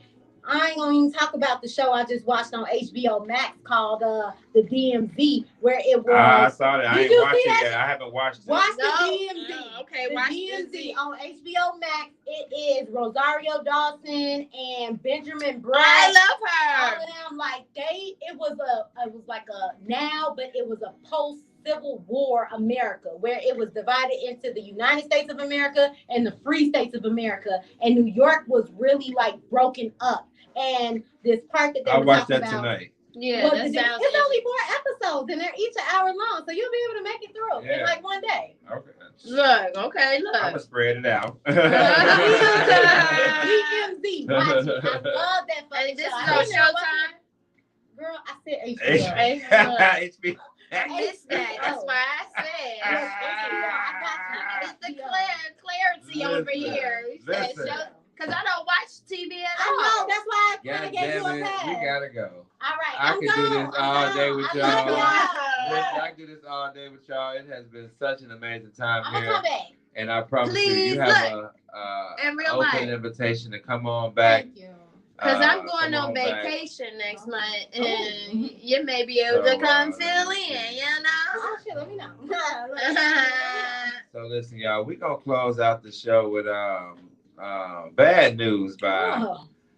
okay, yes. Attack the Sound. Attack the Sound, yes, you as know. we should. For the third time. For the third time. Because it's really amazing. It was just song. some different type of... Energy. And everything and that I appreciate it coming from out of our city. And our people. Yeah, that part. They all just so talented, the 8 of them. And just shout out, y'all listen, F&P Radio, Bobby Christoph, y'all know what it is. Chrissy, the heartbeat on Wind Up Wednesday. Can I just say Queen AF, and Instagram is like MFIN.Queen.AF. Yes, motherfucking. Yes, because one of my favorite words, curse words, is motherfucker. It is. Yeah, I ain't heard that. And I call my people my motherfucks. Oh, That's what I call my people. All I know is, and on that note, bad news right here, y'all, with Attack the Sound. Attack the Sound, goddammit. They was cool as hell. Come on. Shout out to Cache and Scoop. We appreciate you. I gotta go to the bathroom. As soon as I get some service, I'm gonna follow their ass. I just thought it was cool that this came out of